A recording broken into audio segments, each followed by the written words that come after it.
the most realistic online racing sim ever made. This is iRacing.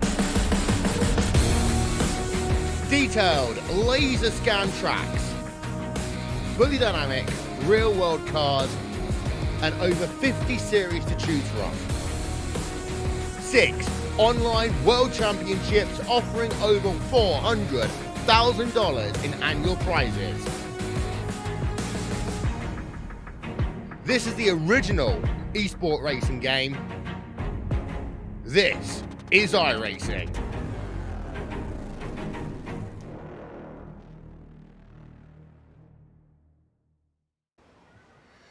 Oh, say, can you see by the dawn's early light what so proudly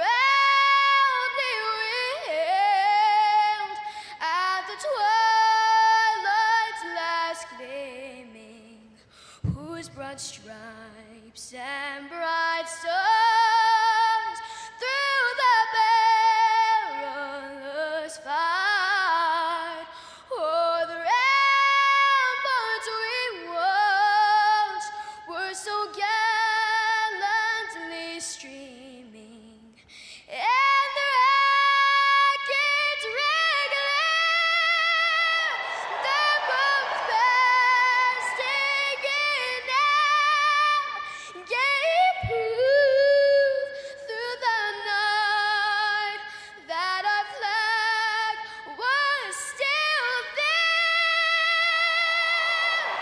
Oh, say does that star-spangled banner yet wave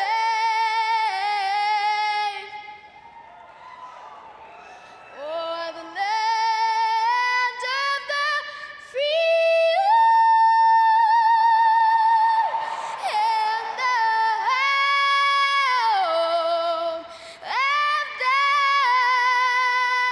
the brave?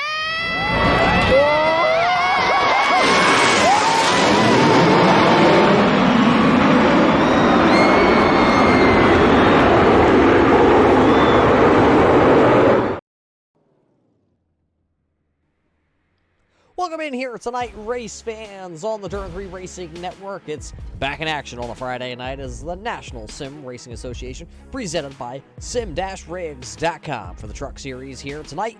We are in the playoffs, and we are here at the famous Gateway Raceway here tonight. Up in the booth, it'll be Muth up here and alongside me. It's the man. It's going to be Chris Legu. Chris, back in action Friday night with these boys, and what a way to start your weekend right here at Gateway.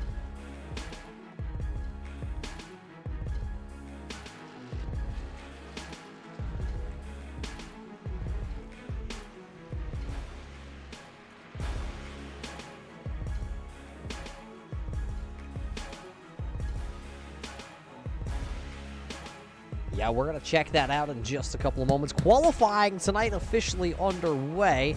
Let's see if we can find some of these drivers out on track. Here's one of the drivers. It's the driver of the 47 here tonight. That is Chris Darling in the sim-rigs.com machine. A little bit of a wiggle out of turn 4. We'll see if that's going to hurt him when he comes across the start-finish line.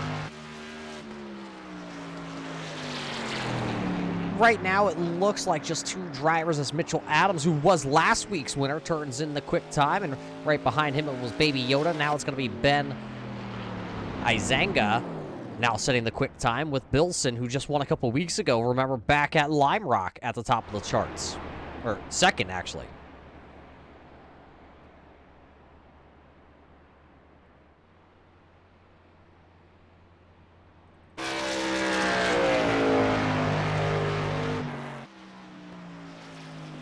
Yeah, that's what you need. You need a little help sometimes. I always say, Chris, it's always better to be lucky than good sometimes, because when you're good and something happens, you get a little annoyed by it.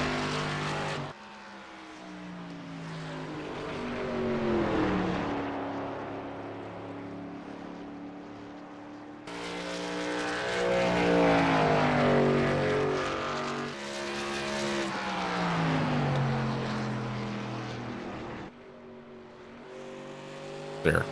You know, Chris, it would really help if the guy pushing the buttons here tonight at the Turn 3 Racing Network would actually turn on the microphone. Oh, lordy.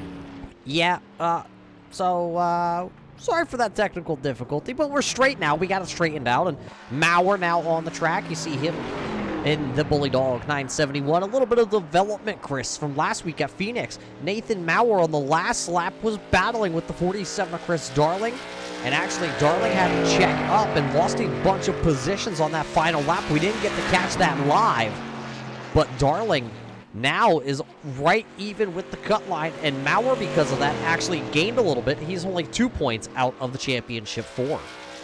Yeah, the point standings right now, Roger, very, very close. I'm just looking at him again, and, Mitchell Adams right now, he does have a pretty big gap on second place. Triple J, Jeffrey Johnson Jr., but after that, look at that. 12 points, 3 points, 2 points. I mean, come on. Yeah, you talk about it, and let's actually show that.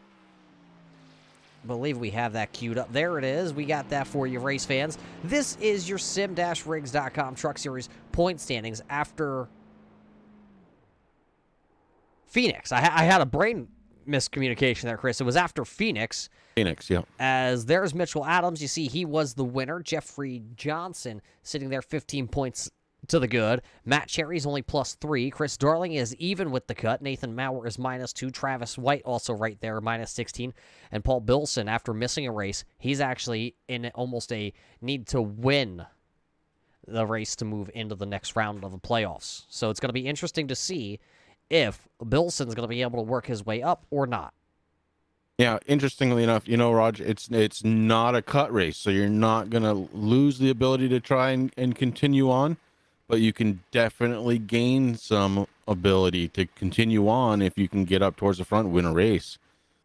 Yeah, next week at Indianapolis is the final cut race of the playoffs before we go championship racing at the Las Vegas Motor Speedway for the season finale. That's coming up here in just a couple of weeks, but qualifying officially in the books. Ben Izanga right now is looking like he's going to get the Lynchburg T-Shirt Company Pole Award here at the Gateway Motorsports Park, or Worldwide Technology for all you race fans out there.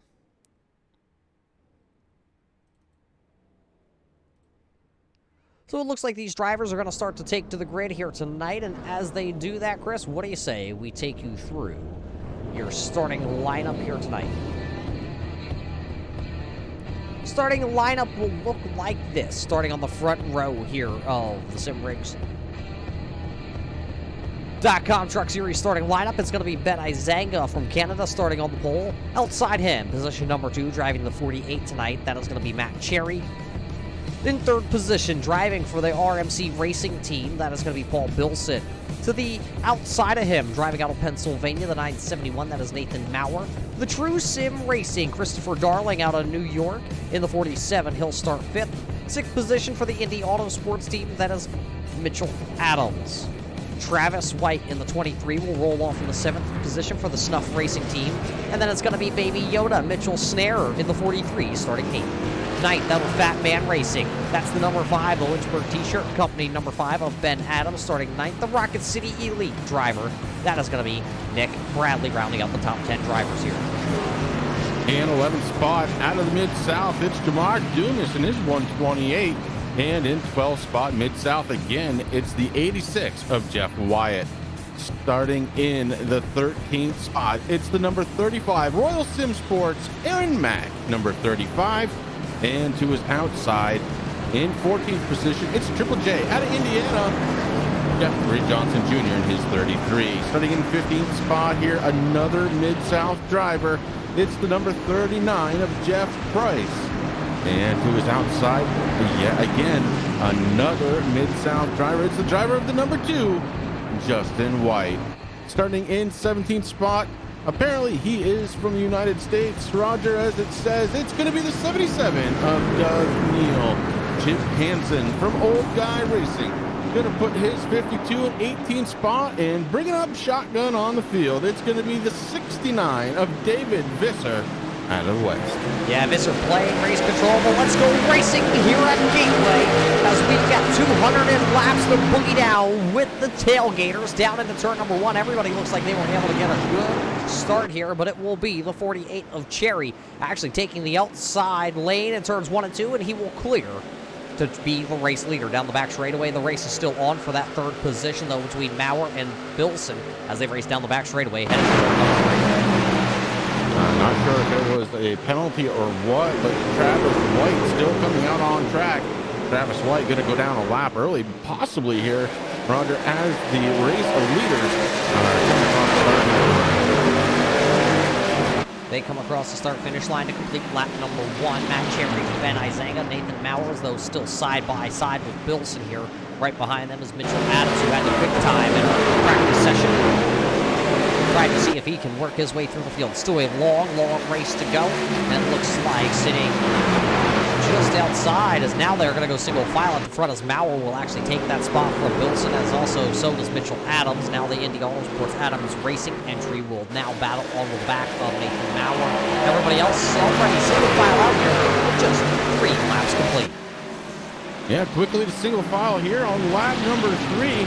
Goes the entire field virtually. Oh, a little slip up here out of the 47. Christopher Darling maybe got a little tight. Able to gather it back up. And the 43 of Mitchell Snare gets right to the back bumper. Yeah, here comes Mitchell Adams now down to the inside of Nathan Maurer. That'll be in turns 3. Will he be able to complete the pass? We haven't seen anybody hold on to that outside from 3 and 4, just turns 1 and 2. And it does look like Adams will take that. Oh no, here comes the Bully Dog machine battling back to the outside down the front straightaway at the start-finish line, side by side, heads up racing into 1. Can Maurer make the outside work? He's going to drive it in just a little bit. Adams, they're backed up that corner from the start of it, and they will still continue to be side by side down the back straightaway. Nobody has the advantage. Now the outside momentum for the 971 can carry him back into that third spot, headed to turn number 3. A good battle for third spot early on here. Nathan Maurer takes it over, and Mitchell Adams looking to try and get back there. He's working the inside lane, heading through the corners now onto the backstretch. And Mitchell Adams, the winningest driver here this season, trying to get up front. Right now, caution on track. Oh, Looks like your 48. leader, Matt Cherry, going to go around in the 48 machine. I know there's damage on this Lowe's Chevrolet, Chris. A little rear end damage. Wonder where the contact may have came to bring Matt Cherry into the outside wall in turn number 1. We'll throw it back here on our turn 3 racing replay. Let's find out what happened to the 48 of Matt Cherry. You see the 07 of Izanga. Oh, Zanga goes down to the inside, and a little netcode, Chris, down there in turn 1. You never want to see that. I was thinking the same thing. That's netcode. Didn't see any actual contact, but what I did see is after that initial caution, Roger, a couple other drivers maybe getting into the wall just a little bit further back in the pack. A good thing for Cherry, he is able to get that ship righted. Not a lot of damage, maybe just a little on the right rear. More upset with the netcode, I think, than anything else. Yeah, it looks like Aaron Mack was one of those drivers that were into the outside fence. It looks like when he went to check up the Raise Energy Drink Chevrolet, just kind of darted to the right, so it's going to be interesting to see if these guys are going to be able to right the ship, as it looks like everybody's actually going to be headed to pit road here already. Yeah, lap 6. You kind of go, you know what you got for a truck at this point. Might as well bring it down, get some fuel, get some tires.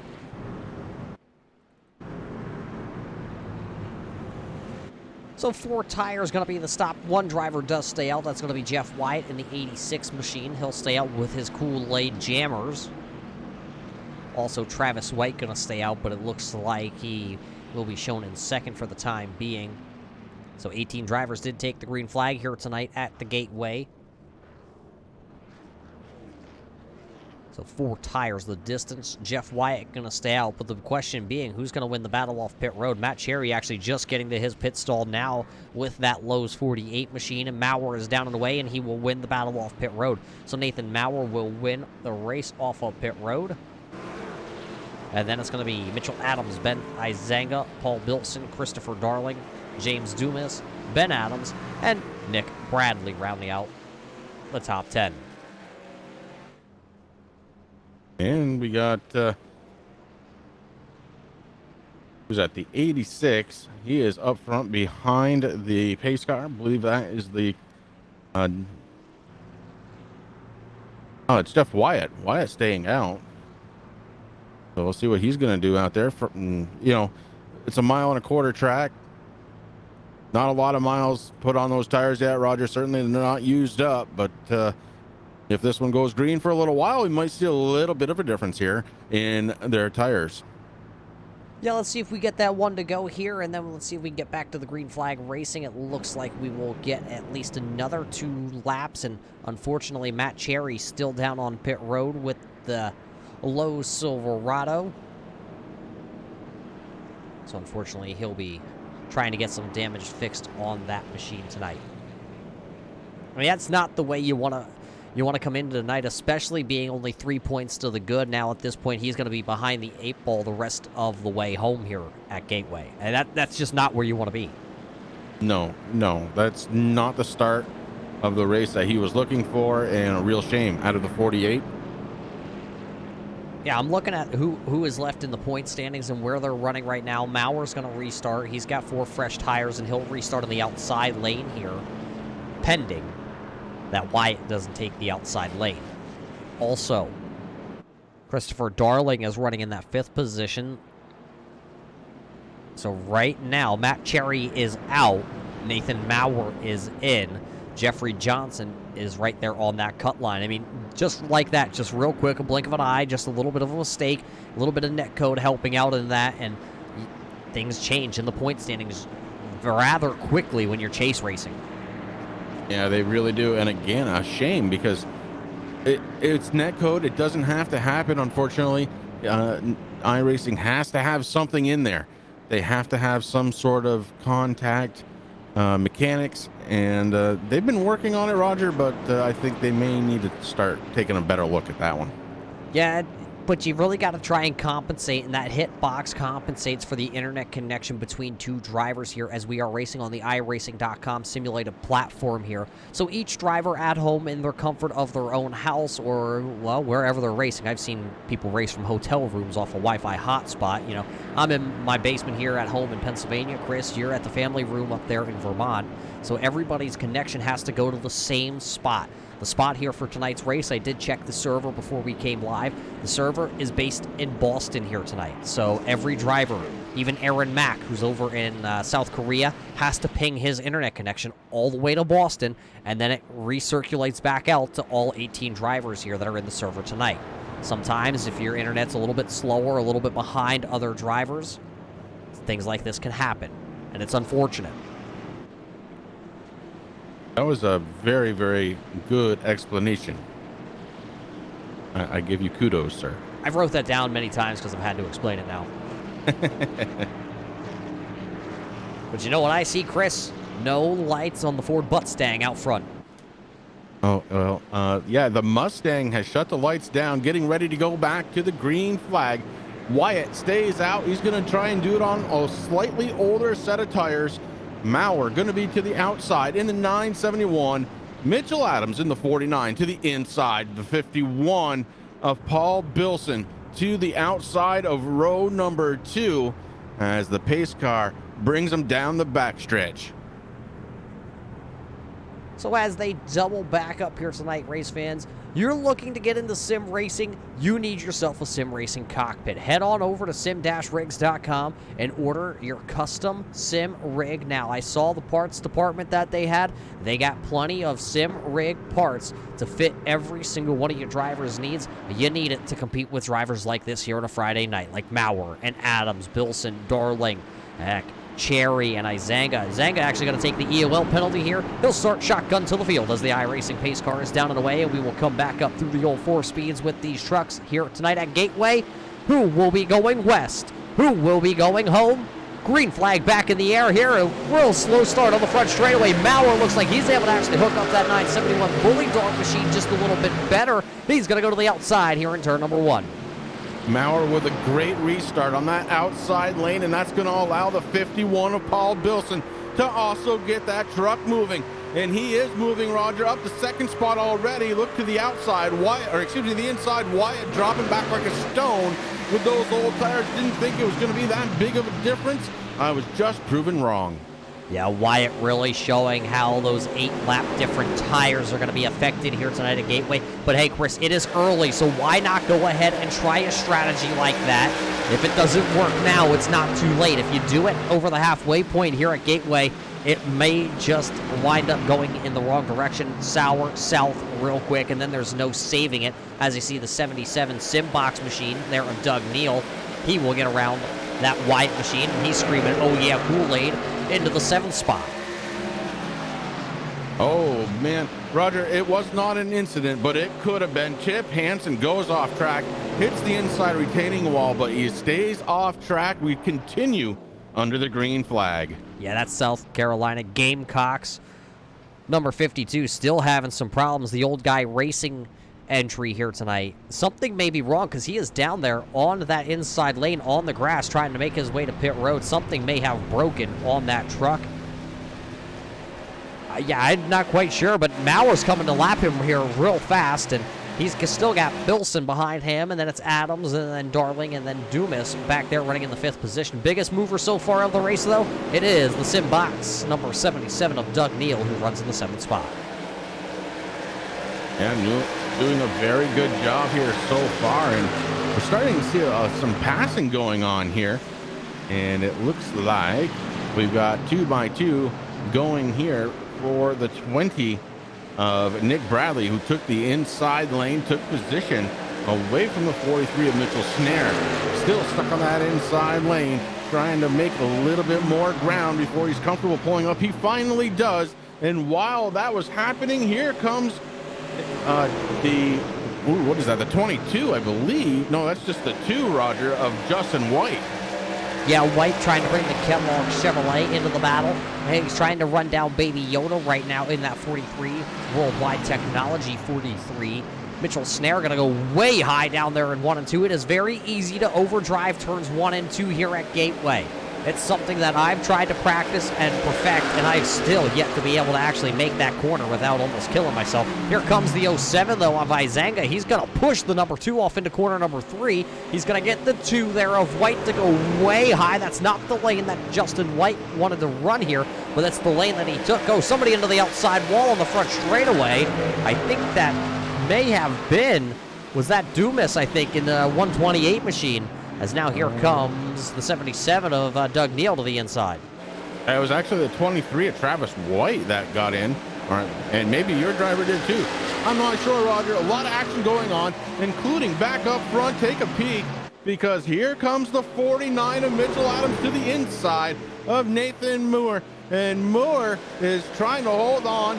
He has so far that outside lane, providing plenty of momentum down the front stretch. Yeah, Mauer's got plenty of power under that Chevrolet's bonnet there, that Be A Bully machine. But you got to look out. Be A Bully is on the back, and look who is coming through the field here to getting closer and closer to that 971 Bully Dog machine. That's the 47 of Christopher Darling. Don't forget the rivalry that those two have after last week at Phoenix, with Darling losing a couple points there because of Mauer at the end of the race. Now that championship gap right now, Mauer is in and Darling is the cut line. Just like that, remember, things keep shuffling around. And it's going to happen here all night long because we're only... Oh, sideways for the 51. Bilson going to save it as he was tagged by the 47 there of Darling. Darling trying to get through for the 3rd position, and now they will both gather him up. They go side by side down the back straightaway. What a moment that could have been at the front of the field. That was incredibly lucky for the 51, able to save it, as I think a little 3-tap rule was in effect there for just a second. The old Teddy. The old Teddy 3-tap. Right now looking off the sim-rigs.com onboard camera with Nathan Mauer looking out the back there at Mitchell Adams. It looks like Adams, he knows he may have a little bit of a faster truck here in the early stages, and he may just be riding back there, shadowing Mauer, seeing when Mauer is going to slip up, and so he will be able to pounce onto that Bully Dog machine. They have now opened up about a almost a 2-second gap over Christopher Darling And then it's Bilson, and then it's Ben Adams in the Lynchburg T-shirt company, number 5. He rounds out the top 5 as they are side by side. Here comes Izanga to the inside on the 77 Sim box machine. That's the battle for the 6th spot. And everybody else kind of minding their P's and Q's right now. Nose to tail around this big 1.25-mile track. You know, Roger, we haven't talked about one thing that's pretty interesting about this track. The corners here, very, very different from each other. Yeah, it's almost like an egg shape. Down in turns 1 and 2, it is very tight. Down in 3 and 4, it's a little bit of an opening. A lot of times when I think of Gateway, I think of a very worse rendition of Darlington. Have you ever forgotten where you were on the track? You're thinking, well, I got this tight corner coming up, and oh, whoops, wrong corner. No, because usually I crash after turn 3, so. Well, at least you make it to turn 3. Hey, Rod, we got a battle going on for the race lead again. The 49 picks up the outside now. Mitchell Adams has that outside lane looking for the momentum off from the corner. Can't get there again. The 971 of Mallard just trying to hold on. He does again. How many more times can he defend off Mitchell Adams here in this race? Well, we're going to find out. Remember, though, Maurer was the guy that really liked the outside. And Mitchell Adams saw that, and now he is trying to take advantage of that as they come down the back straightaway. The Sim box 77 still side by side, but now another move to the inside here for the 49 of Mitchell Adams. The Maurer machine going to move up to the top side, and they will race side by side off of turn number 4. Again, the outside lane provides the momentum for Maurer. Maurer able to hold on. Mitchell Adams gets right back on the rear bumper. It's almost like he's setting him up, Roger. Maybe a lap or two. He's going to go to the outside, to the inside, maybe settle on the outside. I believe it's where he would settle to try and make the actual pass, but just hasn't had the momentum on any exit so far here. Yeah, we're going to find out here as they come out of turns 3 and 4 towards the front straightaway once again. Maurer still able to hold on to the race lead this time by. He'll lead another one at the line. It will complete lap 23 here tonight out of the 200 scheduled here from Gateway. Still looking for a battle, and here is Ben Adams. He's closing in on, or actually that is Zanga going by Adams there for that 5th position. So they just swapped in there with those Chevrolets. They are the 2 closest, I believe, actually on track. Yeah, aside from your race leaders, you're right, yeah. Still trying to learn these new overlays, race fans, so still bear with us here for, a week or two while we all really get the bugs worked out and understand how they all work. This phenomenal program we have here at the Turn 3 Racing Network. Working pretty good so far here tonight. Hope you all enjoy the new overlays, and I hope you're enjoying the broadcast. But here comes the 47 once again of Darling, peeking to the inside of Bilson out of turn number 2. Lost all the momentum.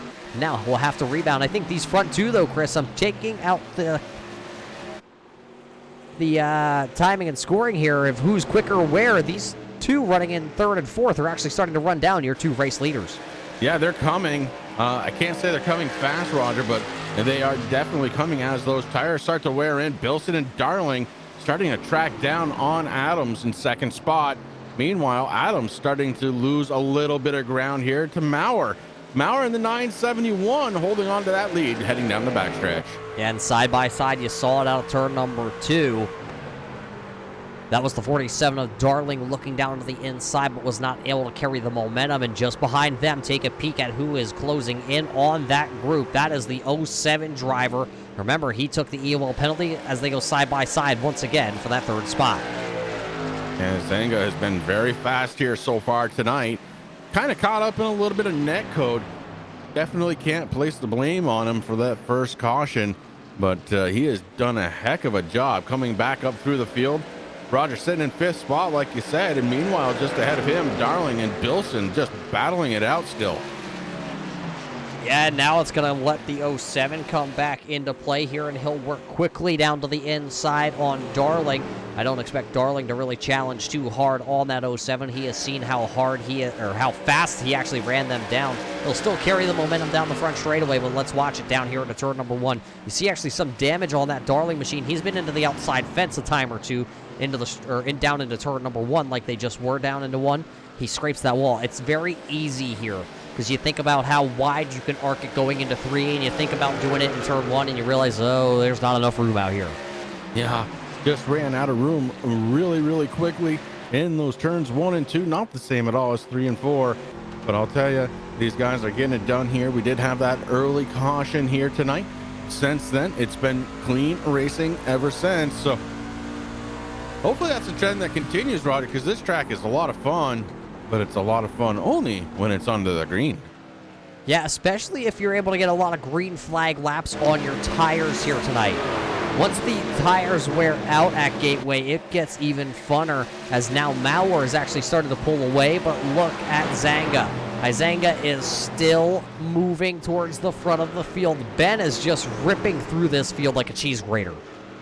Yeah, he is on fire. He's one of those drivers, he's seeing the red, and he is driving like it right now. Upset about that first caution still, I'm sure. The 07. Oh, look at that, Roger. They almost went 3 wide heading into the corner. Yeah, 3 wide's definitely not going to work here tonight at Gateway. Maybe next week at Indy on the straightaways, but not through the corners at Indy, and definitely not through the corners here at Gateway. So, luckily, though, all 3 drivers were able to hold onto their trucks. A little bit farther back into the field here, you see Matt Cherry is back out on track in the Lowe's 48. He is about 2 laps down right now, actually, to the racing field. So we'll see if he's able to close his way back up. Chip Hansen is back out on track in that 52 machine, the Gamecocks. He is 3 laps down, running in the 18th spot. So not a night that Chip would have really liked to have. Maybe he would like to have a do-over and have this one back here at Gateway. Yeah, Chip Hansen out there running the laps, doing the things that he needs to do. You know, you can't just fold it up and call it a night. You got to be out there. A competitor's going to stay on track, Roger, and that's exactly what he's doing, along with Matt Cherry. Those guys have some laps to make up, and hey, it's very early on in the race. Only lap 32 of 200. You might as well put it out there and see what happens. Yeah, you know what else I just noticed? Baby Yoda. Snare machine, the 43. He is well down the timing and scoring, very quick in practice, had a good qualifying run, but now is down 8 positions tonight with a lot of damage to that Chevrolet. He is running in the 16th position, so that's not where Snare wants to wind up right now. I think he's looking for a caution flag to be able to come down and get some damage repaired. Jeff Wyatt also, remember, he stayed out. He has yet to pit in the Kool-Aid truck. And now, actually, I think he might be coming down right now. Yeah, he folds it down underneath the yellow line and takes a hard left-hand turn, getting ready to come on down pit road. Jeff Wyatt, the only truck out there that has not seen pit road since the beginning of this race, now on pit road for service.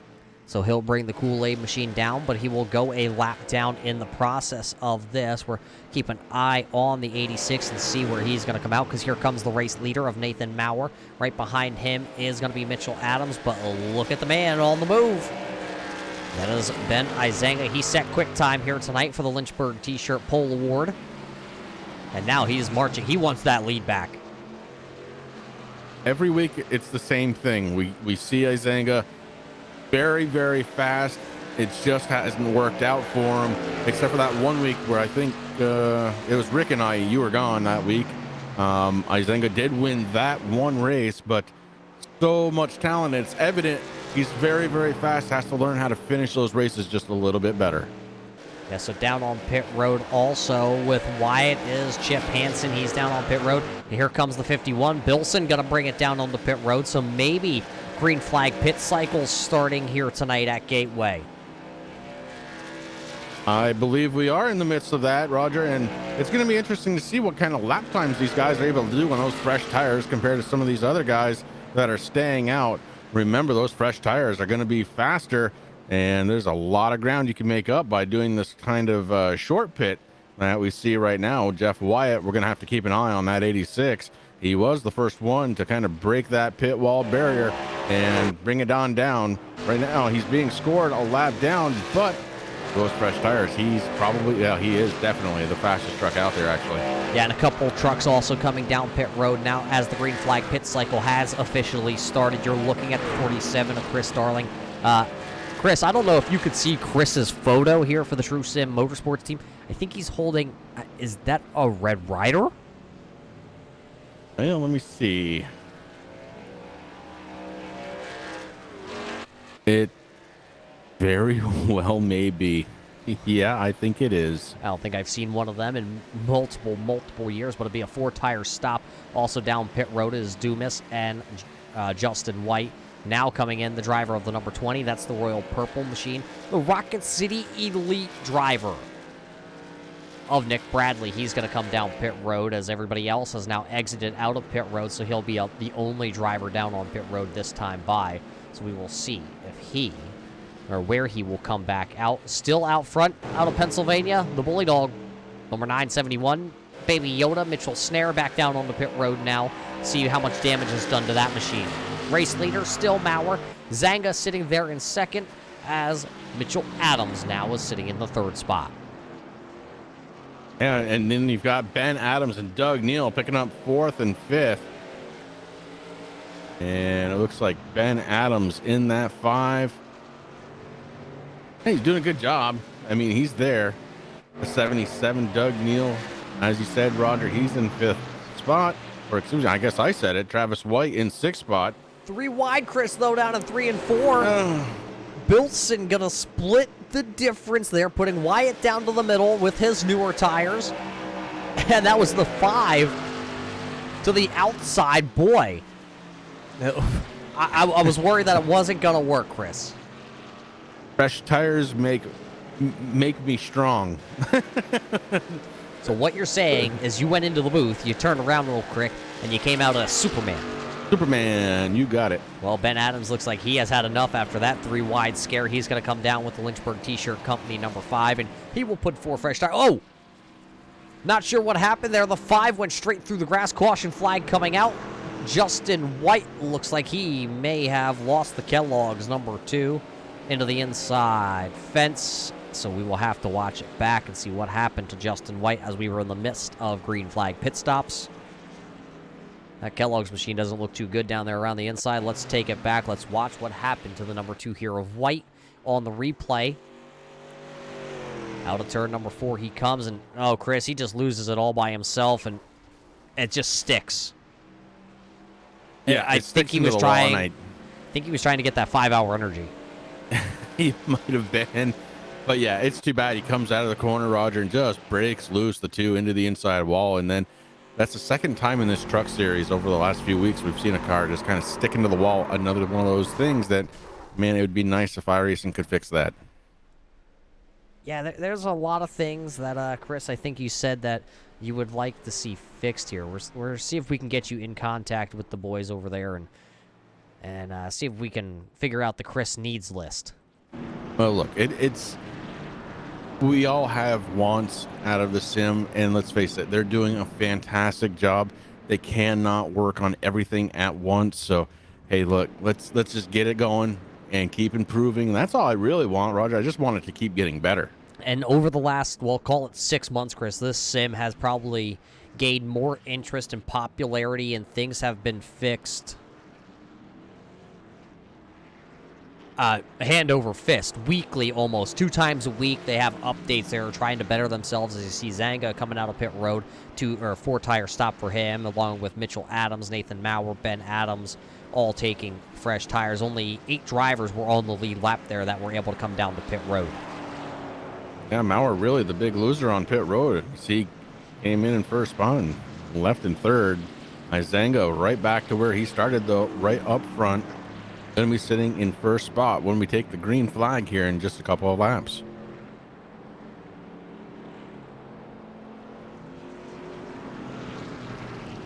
So just trying to take a quick gander. Let's throw the timing and scoring up there. You're going to be able to find where your favorite driver is running here as we're almost a quarter of the way into this one here tonight at Gateway.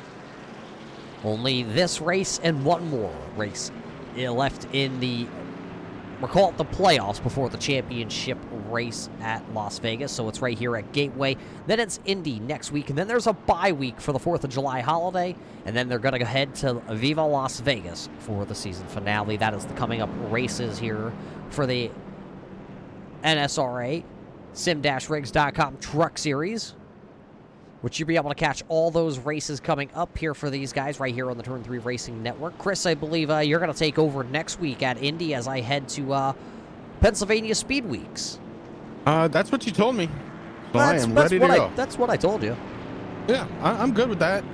Like I said, I've really kind of fallen in love with this league. A lot of good, talented drivers out there, and it is fun. Don't know that I want to give every Friday night up, but certainly don't mind helping out on the short term.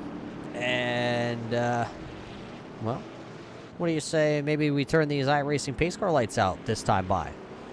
You think that's a great idea? The Ford Mustang? Probably going to think the same thing here.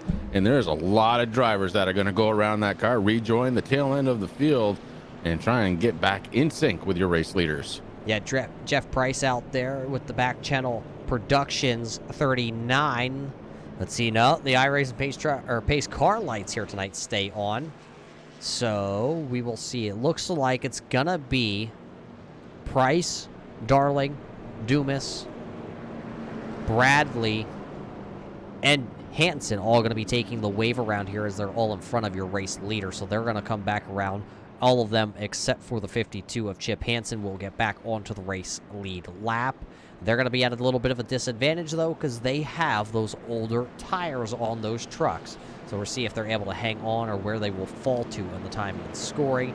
So right now, the Sim box number 77, who's down on pit road, that is Doug Neal. He is your first truck, one lap down as he's back down on pit road. He's been there for a little bit. Not sure I see any damage on the Sim box machine, but maybe he had to step away for a moment. Yeah, and that's going to give Jeff Wyatt the ability, I think, Roger, to go ahead of him and possibly become that first truck one lap down. The 86 machine, unfortunately for him, his strategy is not paying off, Roger, because of that caution. He is trapped one lap down, so he's going to have a little bit of work to do here in that number 86. First, he's got to get his lap back, and then he's got to work his way to the front. Yeah, we got to give a shout-out, though, to a couple of the drivers here with the NSRA Truck Series. A couple of them headed over tonight. Why they're not here is because they are out on the 24-hour circuit tonight. They are doing the 24-hour race, I believe. Is it Le Mans this week? I believe it is, yeah. So a couple drivers. One that can stick out real quick in my head is Mashburn's not here. He's over there on the 24-hour team. Well, good luck to you drivers. I know I've done a 24-hour race, actually two now, and man, those are tough. They are tough to do. I believe also Mooney is in there along with Guyvo. Guyvo's out there somewhere running the 24 hours. I think JT Poole is one of them also. There's a handful over here that, you know, dabble into that road course stuff. You wouldn't have thought, but hey, tonight we're making left-hand turns here at Gateway, and we're about to get ready to go back racing. Yeah, that pace car is dropping down onto pit road, and now it is all on Beninzinga's shoulders, and he doesn't waste any time as he's launching through that shift box now in third gear, getting ready to shift into fourth. He hits it heading into turn number one. Yeah, everybody gives chase. Now he downshifts back into back down into turn one. He downshifts into third gear. Get the center rotation out of that Chevrolet. Now back into fourth gear. Everybody's still giving chase down the back straightaway. And we're too wide, just a little further back here, Roger, as things are heating up here on this restart. Here comes the 5, Ben Adams, looking on the inside of the 23 of Travis White. Adams trying to take that position away. Can't quite get there. That outside lane so strong here. Carries so much momentum. The 5 able to keep it on. Aaron Mack right behind him now, trying to take that position away, and he does so. Here comes the 48. The 48 of Matt Cherry being scored a lap down, but still going. The 23 gets very, very loose, Roger. Yeah, and a huge check up there for Ben Adams. He almost ran right over Travis White, but he was able to hang on to that, and both drivers are going to stay pointed in the right. How they didn't wad those things up down the back straightaway, it's beyond me. A little bit of a blinking issue there for the 35 of Aaron McElrea's Energy Drink 35. Matt Cherry, where is he? You just talked about him. There he is. He is currently running 2 laps down. He could come up here, though. He has a quick 48. He could get his lap back the old-fashioned way. Ooh, a little bit of a wiggle out of the 48 machine as well. But here he comes around the 35, just trying to better his track position. Oh, the 35 again with some blinking concerns. Yeah, where is the blinky man? There he is. Aaron Mack does come back. He just loses a spot now to Bilson, though. Bilson going to take over that 4th position now. He's going to try and follow Cherry. Now here comes Ben Adams down to the inside here on Travis White. He will get down there to that machine, and Travis White having some major connection issues. Remember, we told you about the connection with the iRacing.com platform in Boston all the way to South Korea. And that, you can see it right there live in action. Yeah, kind of bit him a little bit last week, and maybe doing it again here as it's also biting some of the rest of the field, Roger. You start driving around somebody that's blinking, and you tend to maybe whoa up a little bit, trying to be where they're not, and the problem is you can't see them.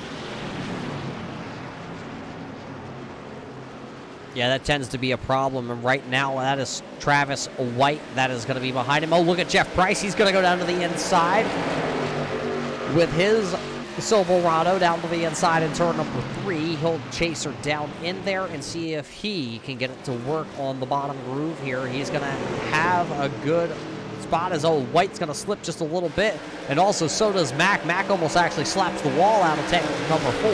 Down the front straightaway, though, it is all good. We stay green as here comes Price. Now he's going to make a move to the inside. Price already up 8 positions, looking for 9. Chris, last week, Jeff Price was one of the biggest movers throughout the entire race till he got wrapped up in something. Now, he's the big mover here at Gateway.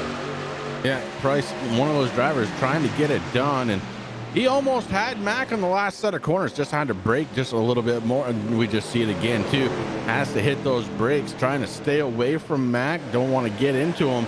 Now comes even, and by an inch, Roger, by an inch across the start-finish line, Jeff Price takes that spot away. Oh, sideways for the 23. 23. That's Travis White.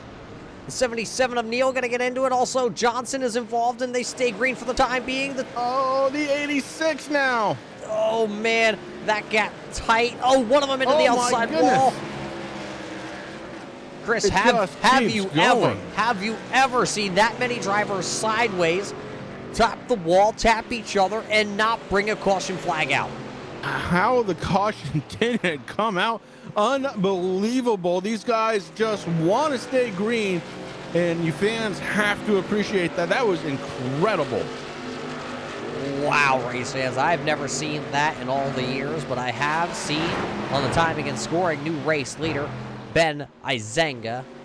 Well, I shouldn't say new. He did take over the race lead under the caution flag, but new leader under green, Ben Izenga. Mitchell Adams still there, and now Maurer is hitting about, call it a 2-second gap back to Nathan Maurer here, and then Maurer has a 4-second gap back to Bilson. So everybody now is spread out through this field. Yeah, the field is really spread out. The 48 of Matt Cherry, he is a lap down, but he is sitting there in a pretty good position.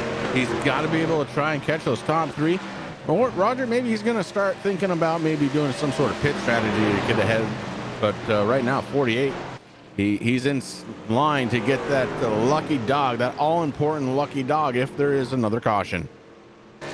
But the problem that he has to think about now is with everybody so spread out through the field, I'm taking a look at the gap between your race leader all the way back to the last driver on the lead lap. And that is going to be Dumas, as here comes Doug Neal down pit road. So that's going to put him actually as the last truck on the lead lap, but he'll go a lap down. So Dumas only in front of the race leaders by about, call it 20 seconds currently. So if he, falls off on the long run, he'll fall back into the clutches of our race leader, and then he won't, he'll be in that lucky dog spot, and Matt Cherry's kind of out of luck. Yeah, the Havoline 128 trying to hold on, trying to find a little speed. Has been a little slow, and you see why. He's got some heavy spoiler damage on the back side of that Havoline 128. And he's also got some pretty good right side damage too in the rear. So a little bit slow out of that machine right now. Looking to maybe come down pit road at some point, get some more repairs done, try and find a little bit more speed out of that 128. But you're right, Roger. Zenga is putting down a pace, and then maybe it won't be all that long before we see him catching the back bumper of Jamar Dumas. Yeah, there for a second, I thought that the 5 there of Adams, that is Ben Adams, was going to be able to work his way around Bilson. Oh, Cherry was completely crossed up out of turn number 2. I thought that truck was going to go around for sure, but he was able to hold on to it. Wow, I don't know how. These guys tonight are putting on one whale of a show, race fans. I don't know how they're driving these trucks here tonight. You close your eyes and you just wiggle your wheel around a little bit just to keep it honest. And no, that's not how they're doing it, Roger. They're doing it with straight up skill. Let's face it, I would have crashed. You would have crashed. Rick's not even racing. He would have crashed. I think he did crash. He might have. The pace car. Not the Ford. He crashed the Ford. Oh, man. Only one Ford out there on the field here tonight. He's running in the top 10. 10th spot, actually, for Triple J. Jeffrey Johnson Jr. He had a good finish last week, Roger, in that number 33. And right now, like I said, sitting in 10th spot, the Ford F-150 trying to get it done. Consistency pays off for Jeff Johnson week in and week out. He's been the most consistent driver all season long, and right now he's doing it again, getting closer and closer to that halfway point, about, call it about 42 laps away from it, and Johnson starting to chip away inside the top 10 as he goes around Travis White. He now is shown in the 9th position, up 5 spots, and now it looks like it's going to be Price moving up a position as he got around Christopher Darling. Darling, I think, was just into the outside wall there coming out of turn number 4. Yeah, I was watching that battle. Darling did touch the wall, and Price goes around. And, we were talking about Price not too long ago. He is the biggest gainer out there so far at +9. Jeff Price working his way to the front. He's almost to the back bumper now of Ben Adams in that 5, and that would be a battle for the 5th spot. Yeah, so Price up 9 positions, and looking at it, he does have the fresher tires out of the 5 and the 51 as they almost go side by side. Adams trying to bring the Lynchburg t-shirt machine into the 4th position. Right now runs sideways contact there between Adams and Bilson. Bilson gonna lose a little ground. I don't think there's any damage done to either of those trucks, but here comes Jeff Price. He's going to take advantage. He gains 1. He gains 2 right there. So now Price up into the 4th spot. Darling into the back of the 51. Just giving a little rub there to let him know he was there. Maybe didn't appreciate him coming down in line, but the 47 is looking to try and get around the 51 right now. Darling working on Bilson. Now moves down to the inside, may give him another tap. Nope, not going to do it this time by, but how about Jeff Price? He took advantage of that situation where those two trucks making contact, jumps 2 more positions up to the 4th place spot here on lap 61. Yeah, he jumps to 4th, and Darling is trying to find a way around Bilson. He's going to put Bilson back to the outside. These guys aren't afraid to rub fenders. They know they're both in the championship hunt. Bilson came into the night 67 points out, really needing a very strong, I'm going to say top 3 finish here tonight at Gateway and another one next week at Indianapolis. So, man, we'll have to see what the night's going to or how it's going to unfold for Bilson, but he's going to lose that spot. Christopher Darling will now take it. Yeah, it's too bad. You can start seeing these things starting to unfold. Now, it's still early on in the race, Roger, so we're certainly not going to say he's done, but not in the position that he wants to be already, and definitely has his work cut out for him. Look at the top 3. These guys have been up front all night long. It's Ben Zenga, Mitchell Adams, and Nathan Maurer in third spot. And again, these drivers, they've been up front. Well, with the exception of Ben Azenga, he did have the EOL, but that shows you how strong that truck is. He came back up through the field after starting first, dropping to the rear, and now again leading this race. Ben Azenga, very, very strong in his 07. We're working lap 63 here for the National Sim Racing Association here on the Turn 3 Racing Network. Make sure that you go on out there and check out their sponsor.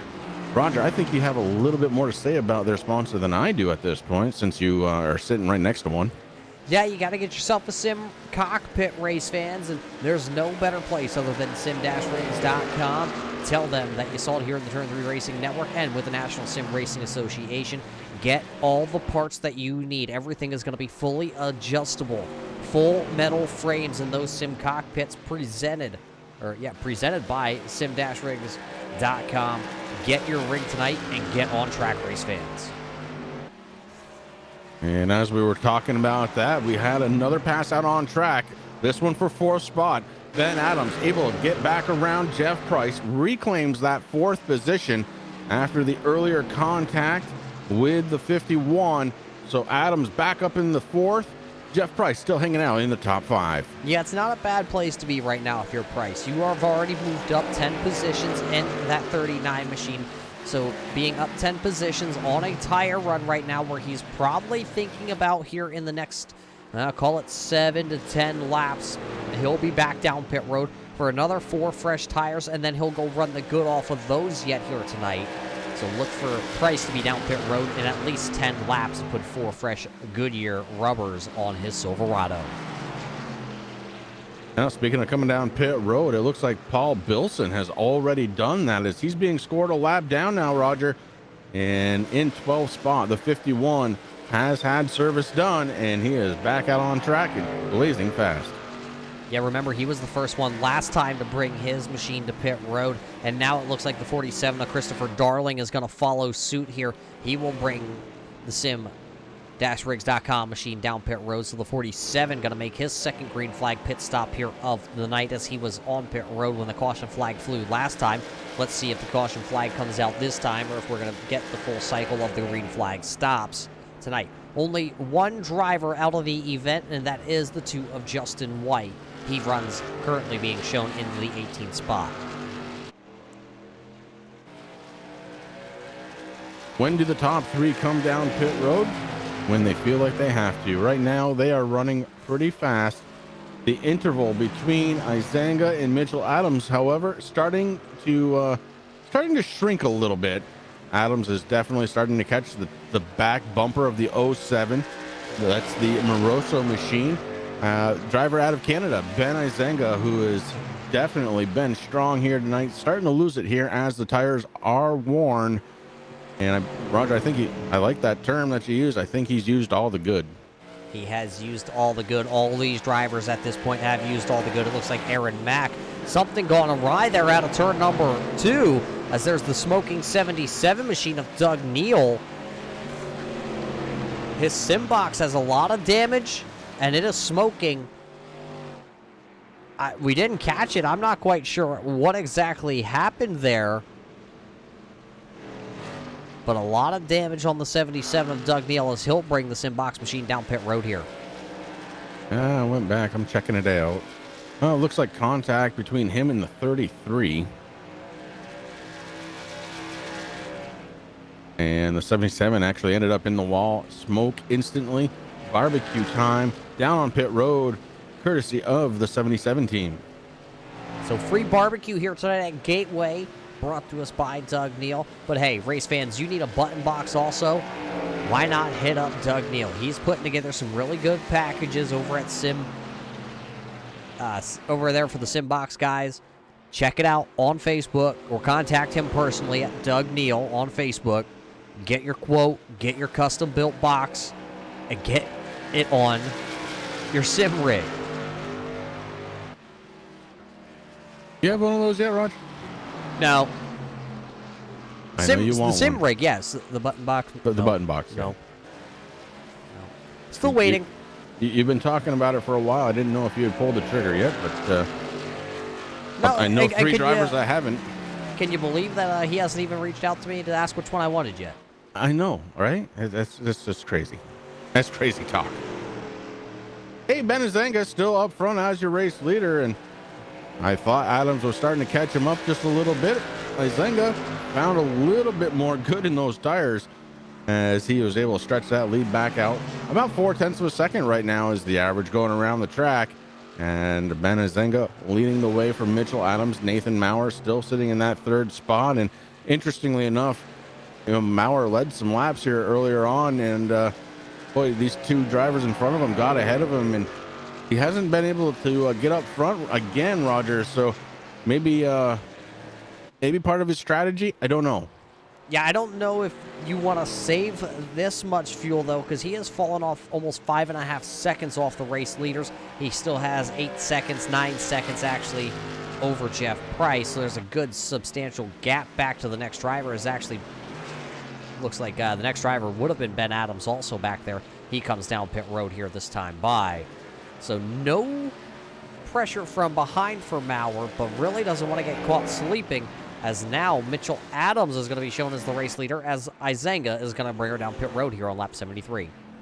Yeah, Izenga finally decides enough is enough, and I can almost guarantee you Adams next time by will come down pit road. Does not want to give up time on the track with those fresh tires that Izenga is surely getting right now. So heavy shifting out of the 49 right now. Yeah, I noticed that. You notice how the rear end of that 49 also out of shape there, out of turn number 2, and it does look like he's going to come to pit road this time by. So the Chevrolet, the Indy Autosports Adams Racing entry of Mitchell Adams will come to pit road. Will Nathan Maurer follow suit in the Bully Dog 971? He will. He is going to be hitting pit road here also on lap 74. And then this, other than Jeffrey Johnson, will complete the green flag pit cycle. The new Edge Auto Detailing 33 F-150. It looks like he is actually going to stand. We're under caution flag again, Chris. Wow. Yeah, I'm not sure why. It looks like Travis White possibly being shown as the one who went around in that 23 machine. So what do you say we take it back and see what happened here to Travis White? He was sideways going into 1. And actually just loses it right off of turn 2 just all by himself. And he just spins it around 360 and he'll get her going back in the right direction. So just a solo lazy spin here. Going to bring out the third caution flag of the night. Right in the middle of, guess what? Green flag pit cycle. Yeah, just going to say that. And you know who this helps the most? It is that 33 of Jeffrey Johnson Jr., who had not come down pit road. This is going to help him out substantially. Yeah, he was buried back around the 10th position. The Ford kind of started to not gain as many positions anymore. And now he'll come into the pits. He'll be shown as your leader, but he won't be shown as your leader when he comes out of pit road because Mitchell Adams and Maurer, they're all still on that lead lap. They didn't actually go a lap down, but now Johnson will gain a ton of positions. It looks like only 4 drivers were on the lead lap when that caution came out. Yeah, that's what I was seeing too. So there's going to be a lot of drivers that are going to go around the pace car to kind of get back to the tail end of the lead lap, but this is going to help Johnson out huge. Well, while we're here under this caution, race fans, we're going to take a quick commercial break here on the Turn 3 Racing Network. We'll be back with more of the National Sim Racing Association presented by sim-rigs.com Truck Series. Simulated racing can be awesome, but it can also be kind of a free-for-all. Interestingly, auto racing faced the same problem in its earlier days. Whether it was on the back roads, the beaches, or the city streets, the racing was always fun.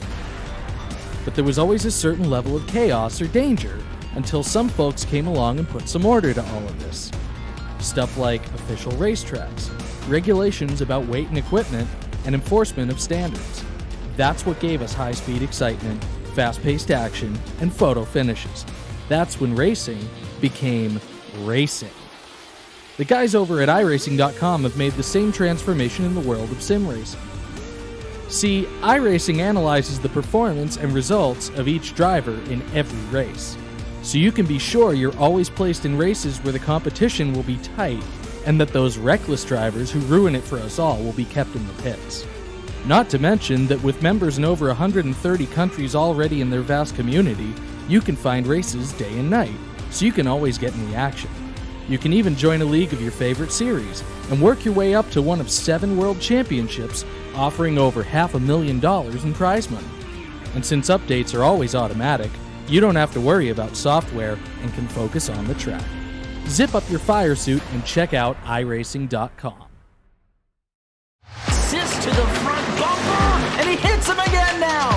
Ray Alfala into the outside wall. Gonna pass nearly 3 cars down that front straightaway, and he's gonna get them all done with. What amazing! Racely to the inside goes Logan Cloudman is gonna touch in.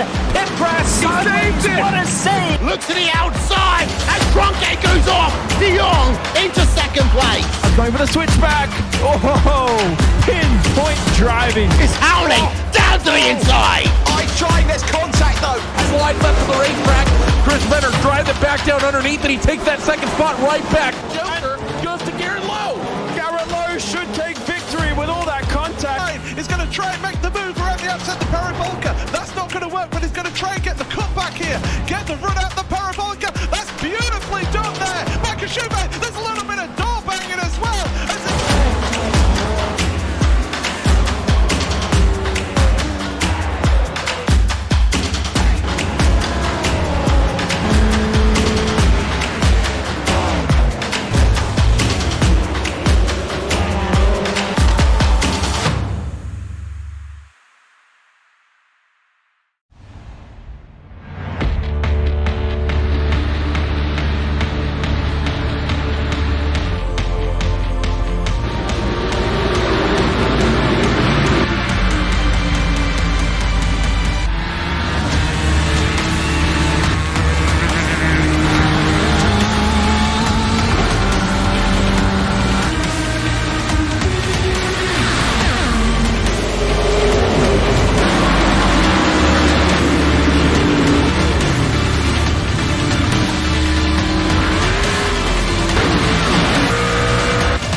Welcome back to Gateway Race fans, here working our 3rd caution flag of the night, working our 2nd green flag pit cycle with the caution coming out, trapping a bunch of drivers a lap down. Looking at it, it looks like a couple drivers going to take the wave around here, but it looks like now just 6 drivers going to be left on the lead lap. Jeff Price has the lucky dog position right now with Ben Adams, then it's going to be Nicholas Bradley and Jamar Dumas. Right now, those drivers all just 1 lap down, and a couple of them 2 lap down, like Travis White, who the caution flag was for when he spun the 23 around. Aaron Mack is 2 laps down, 3 laps down for Matt Cherry, so it's still a long night for Cherry, but we're getting ready to go back green flag racing. Yeah, I don't know how you're looking at your scoring, bud, but it looks like 10 drivers actually on the lead lap as the pace car drops down. Mitchell Adams on the outside, going to be your race leader, and he hits the go pedal. Here we go, one more time. Under the green flag, and what a start for the 49 of Mitchell Adams. My goodness, the outside lane has been great to restart on. Paul Bilson in the 51 on the outside, trying to get it done past Maurer. Maurer in the 971, stuck to that inside lane, now gets up and top, right behind Bilson, as we are back under the green, and look at who's coming on the inside. It's Ben Izanga, the driver out of Canada, the 07 Moroso machine, getting it done. Up to 3rd spot. After he gets around Nathan Maurer. Maurer in the 971. Again, in that first stint, he was fast. Second stint, maybe not quite as fast, and we're going to have to see what happens here in this stint. Yeah, it looks like the 20 there of Bradley actually going to take a scenic route around here of turn number 2. He went down into the grass, and you know what, Chris? I realized how to read the timing and scoring. Those guys were all circling the track as they took the wave around, so that's where you get 10 cars on the lead lap. Yes, sir. Interesting. Amazing. And of course, we go back to, look, the guy who won this whole battle really has got to be the number 33 of Jeffrey Johnson Jr. in the F-150. That vehicle up 9 positions since the start of the race. and sitting there in the 5th spot. He's got to feel pretty good about that. As you said, Roger, he's been ultra consistent, and that's what got him that yellow sash and that yellow spoiler. And here he is again. Just consistency is king. Yeah, consistency will always win the race. Yes, you can have your fast driver and you can have your flashes here and your flashes there. And then you got your guys that, you get lucky occasionally. But consistency will always prevail in the end. And Johnson showing us exactly what that consistency can do for you, as he is now running in the 5th position. Remember, he was 9th actually at the time of that caution, or when the green flag pit cycle started. Then he was leading at the time of caution, and now finds himself running 5th with a bunch of drivers behind him that have older tires on their truck. So let's see if he can hold serve running in that 5th position right now. It's still Adams out front. Zanga now has worked his way into that 2nd position. Then it's Bilson, Maurer, Johnson, Garland. Price also up 8 spots. He runs into the 7th spot. Then it's Ben Adams running in 5th. Dumas is 9th. And Bradley, who took that scenic route in the Royal Purple number 20, he runs P number 10 currently on the timing and scoring. And Travis White being scored your first driver, 1 lap down, as the blinking concerns continue for Aaron Mack. Aaron Mack being stationed in Korea. And man, that internet pushing really hard, trying to get him around this track. Aaron Mack sitting in that 12th spot. Matt Cherry sitting 13th. Mike Mitchell Snare 14th. Jeff Wyatt 15th. Chip Hansen, Doug Neal, and Justin White rounding out the field. Of course, White is the only driver that will not finish here so far tonight. Yeah, it looks like Doug Neal, though, is back down on pit road in the 77 machine. See if he's able to get back out. But it is all Mitchell Adams now, starting to stretch his legs over Izanga, who is 1 second back currently. And then it's another second back till you can find Bilson and Maurer, who still run nose to tail. They are your closest 2 trucks on the raceway here as we complete lap 85, getting closer to the halfway point here today at Gateway. Adams, Izanga, Bilson, your top 3. Potential battle here for the 3rd spot as Maurer moves in on the 51. Paul Bilson not able to get there though on that straightaway. Roger, it's almost like he's losing a little bit of power or something out of that 971. He's able to get there in the corners, loses it on the straightaways. Usually that means down a cylinder, but we know that can't be true here in Sim. So what could be happening?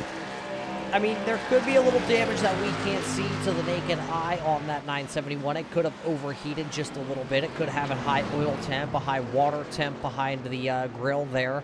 Or he could be saving a little bit of fuel. We have seen now 2 runs that did go into the green flag pit cycle, and then 2 self-spins which brought out those caution flags. So maybe Maurer knows he may not have the fastest truck anymore as we close in on that halfway point. So strategy gonna play a little different here.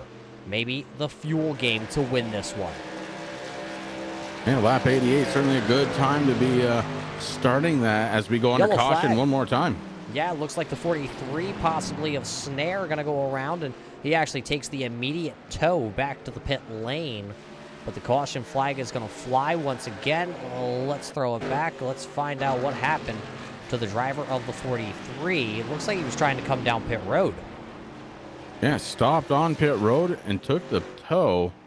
So not sure what happened there with the 43, but hopefully everything's okay. Sometimes, nature calls or something like that. Family Snare. Hope you're okay. Hope everything's okay. Get yourself back out on the track. So that brings us to a little bit of a slow here tonight, once again at the Gateway Raceway or Speedway or Motorsports Park, or I'm not sure, Worldwide Technology Raceway, or yeah, did I miss any? Let me see. No, I think you got them all. Alrighty. Well, Adams had a little bit of a lead. He watches that go away as everybody on the lead lap looks like they're going to come down pit road. It hasn't been that long since they had service last time, so does somebody stay out? And it looks like maybe Jeffrey Johnson did. Well, that would be one way to play a little bit different strategy. It's only been a handful of laps. He was actually one of the last drivers to pit, so he did have the freshest tires. So Johnson to come across the line with the F-150. He will be shown as your leader as everybody else down pit road. I expect another 4 tire stops here for everybody. Unlimited tires here tonight at Gateway. I'd take that. Absolutely. Free fuel, free tires. Just come on down pit road and we got to hear it for you. So with Johnson staying out, that's actually going to trap a couple of these drivers like Matt and Cherry. They're not going to be able to take the wave around like they would like. A lot of those guys were maybe hoping that all the leaders were going to come down pit road and then they would get that automatic pass around the track and would have got Cherry a little bit closer back to the race leaders. As remember, he has been battling uphill all night long. It's going to be Christopher Darling, though, with a 2-tire stop and out first here on pit road. Then it's going to be Adams, Mitchell Adams, that is, with a 4-tire stop. Ben Izanga with a 4-tire stop. Maurer with a 4-tire stop, and so on through the list. So then it's Bilson, Price, Ben Adams, Nick Bradley, and then Travis White rounding out the top 10 drivers. Well, just like that, Roger, it looks like we have 2 more drivers not going to be able to finish here tonight. Snare, we just saw him pull down on pit road and hit the tow button. Doug Neal in the 77, we saw him kind of lighten the barbecue on track there. Unfortunately, he's come down pit road and it looks like this time to stay. Well, that's unfortunate, as I did go to actually just click on that 77 machine, and yeah, he gone. It's unfortunate for that driver. You know, he did come into the playoffs, actually, as a playoff driver. He got eliminated last week at Phoenix as he was the 8th place driver, the odd man out. That's unfortunate for him. Him and Aaron Mack and Michael Mooney are all out of the championship hunt now. They ran 8th, 9th, and 10th. And that just left 7. Which were dropped 3 more out after Indianapolis next week. Yeah, that's going to be... these guys are going to be racing next week at Indy. That's going to be a good race. I don't think I've ever seen anybody race at Indianapolis with the trucks. You know, the Xfinity car, the Cup car, the Arca Menards car. You see a lot of races there with those machines, but not the trucks. And the trucks have run at Indianapolis before at that big four-corner, 2.5-mile raceway. Back in the 90s, I have the inaugural truck over here in the wrapper still. Oh, neat. Kind of a die-cast I really have to fanatic. get down to Pennsylvania. That's all there is to say about it. You just got to come to see the die-cast collection. A lot of these guys, Chris, you know, they have their own Discord over here. And today, somebody asked me a question about, hey, where was the link? And I said, sorry, I'm running a little late. I was booting up the computer, and I forget who it was at this point. I could scroll back through and read it, but somebody goes, was that some Texas Instrument that I was on my computer set up here? And then the picture started flying. You know, it took the picture of the old broadcast rig and then turned it around and took a picture of the old sim rig behind me, and then the diecast picture started flying, and everybody was pretty impressed in the diecast. So Andrew out there in chat, Chris, he's saying, yeah, pretty pretty good setup. Yeah, Andrew.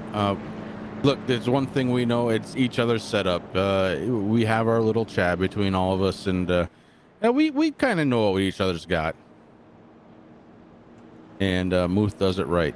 He definitely does it right. Is it does it right or just buys everything he can? Buys everything he can, absolutely. And why not? Look, we're put on the earth for a certain amount of time, and we might as well enjoy it while we're here. He flexed hard. Snares out there in chat. Yeah, unfortunately, just not going to finish it up there. And sorry about that, bud. Linda's out there. I'm sure she understands. Linda's a great person. You know, Chris, while we were having a little bit of fun there, though, it does look like Johnson did bring her down pit road, so that allowed Aaron Mack to get a wave around. So now Johnson actually going to be running right around the 10th position when we go back to the green flag, so he'll tag the rear of this field. Yeah, and that puts Aaron Mack on that lead lap again. So Matt Cherry gets ever so closer once again to try and get back on that lead lap. And look, we know the 48 is fast. He was running up there in the around the 4th position on track, Roger, and not giving up to anybody. He just has to get himself back on that lead lap, and he's getting closer. So the iRacing pace car will dive in this time. Well, Andrew, you should see. Wait till I'll show you the picture of what I had beforehand before I bought the sim rig. But the iRacing pace truck car is down and away. These trucks going to go back to racing here.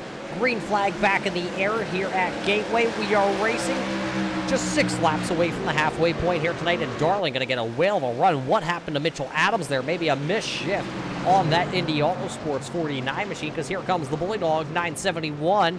That is Nathan Maurer.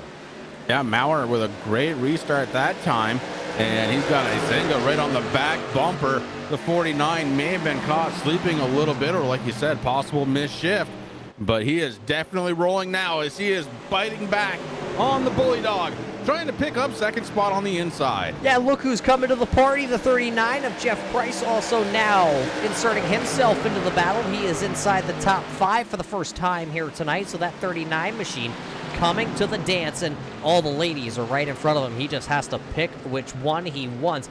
Bilson, sideways for the 39. Price gonna save her, but he's gonna lose a spot, maybe 2. Price now back to 7th spot, just like that. A huge wiggle, and now a blink. The 39 having some connectivity issues as he is slipping back. Roger, 7th spot now for Jeff Price, back from 5th just a moment ago, and again a big wiggle out of the 39. Something going on. Yeah, he could have possibly heated up those tires just a little bit. We know with the new version 7 tire model here on the iRacing trucks, you heat the tires up, it's going to take you a little bit, but race for that 2nd spot still. Maurer still to the outside. Mitchell Adams still trying to bring the Indy Autosports. Adams racing 49 back around him. Izenga right there. He's going to push Maurer down into turns 3 and 4. Maurer has the advantage on the outside. Adams trying to make it go away.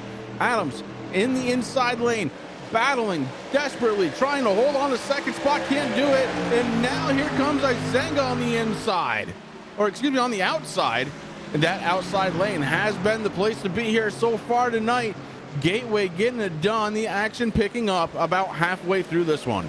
Yeah, and here comes the 51. Also, here comes Izenga down to the bottom here on Nathan Maurer. Will he be able to pass him in turns 3? It does look like Maurer's just going to roll on over. He's not going to be the bully dog. Maybe contact there to the back of the 07 between him and Maurer. And then Maurer had to kind of lift out of the throttle. Didn't want to turn around the 07 of Izenga.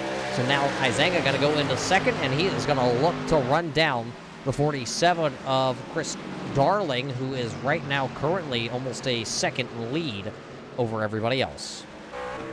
Yeah, to this point, Darling has been able to look in that rearview mirror and smile a little bit as these guys were racing away. He was getting away. Now, not the case, as they have gone nose to tail. And here comes Izenga starting to bite into that lead just a little bit. And Mitchell Adams right behind him, along with Maurer in the 971. Then you got Paul Bilson in the 51. Then you fall back just a little bit. You get back to Jeff Price. He's made his way back up to 6th spot. So whatever was going on with the 39 seems to have settled itself out, Roger, as he is back into 6th.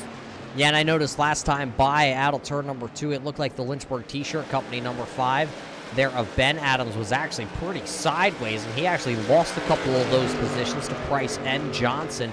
And now here comes Matt Cherry, not the battle for position, as Cherry is still 2 laps down, running in the 12th position. Still trying to get his lap back here tonight. And the time is running out as we are halfway home next time by. Yeah, the 48, again, proving he's fast enough to hang with the top 5 or so, but just being trapped that lap down, Roger now finds himself getting a little tight, heads up towards the wall around that corner, wiggles it off as he goes from from tight to loose. And I think they call that snap loose. Yeah, it's not something you want to do. You want to really try and keep a consistent, steady truck. Oh, almost contact there from the 20 of Bradley to the 48. But they were able to keep it out of each other. We stay green, and that race lead, remember how I said it was a 2nd?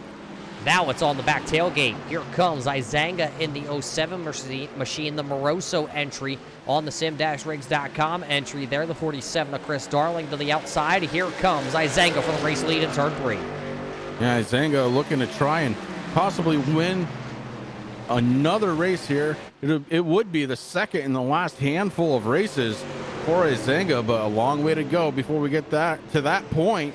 As right now, Darling trying to hold on to that second spot, and you see Mitchell Adams starting to close in now. So the 49, after that kind of lackadaisical restart last time by, has found the speed out of that 49 once again, looking to sniff out the front.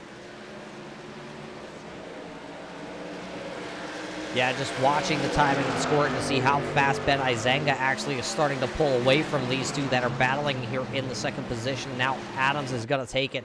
Darling, those two tires, I believe, now are starting to fade because Mauer will be the next one up onto the back of that machine in just maybe a couple of quarters. He's going to be right there. Darling had to try something. It was a two-tire stop for him. It got him plenty of good track position. Now he's got to try and hold on to a truck that may not be handling to his liking. Just two right side tires on that 47 machine, and he has slipped back into third spot. If he can hold on to that, or maybe just fourth or fifth, he will come out as doing pretty well with those two tires. But I think if we have that long green flag run like we've been having, Roger, he is not going to like that truck after about another 15 laps or so. Yeah, but he's got to hang on. Just looking at it, we are maybe halfway into that pit run for the driver of the 47. So all he's got to do is hang on for the time being, try not to lose too many positions or lose contact with the race leaders, because right now he is still able to hold off Nathan Mauer in the 971 Bully Dog machine. Bilson is still sitting there, and now actually Jeff Price still starting to drop through the field. Not drop through the field as he's lost a position, but kind of trending backwards on the timing and scoring, as he is now running 3.5 seconds behind your race leader. Looking back at the number 5 in 7th spot, he just got around Jeffrey Johnson for that 7th spot. Jeffrey Johnson restarted here on this stint in P10. He made his way back up to 7th and then just barely lost that position to Ben Adams in the 5. So Johnson sits in 8th spot. Remember, he's one of those consistent drivers looking for a top 5. Has a little work to do to kind of get there. Yeah, and you know what? Sitting back here in the 9th position, that's Nick Bradley. Bradley having himself a really good run, even though he tried to cut the grass out of turn number 2 not too long ago. Just sitting here, running in the 9th position, having himself a solid top 10 day currently. And I'm looking at that Purple Royal Toyota.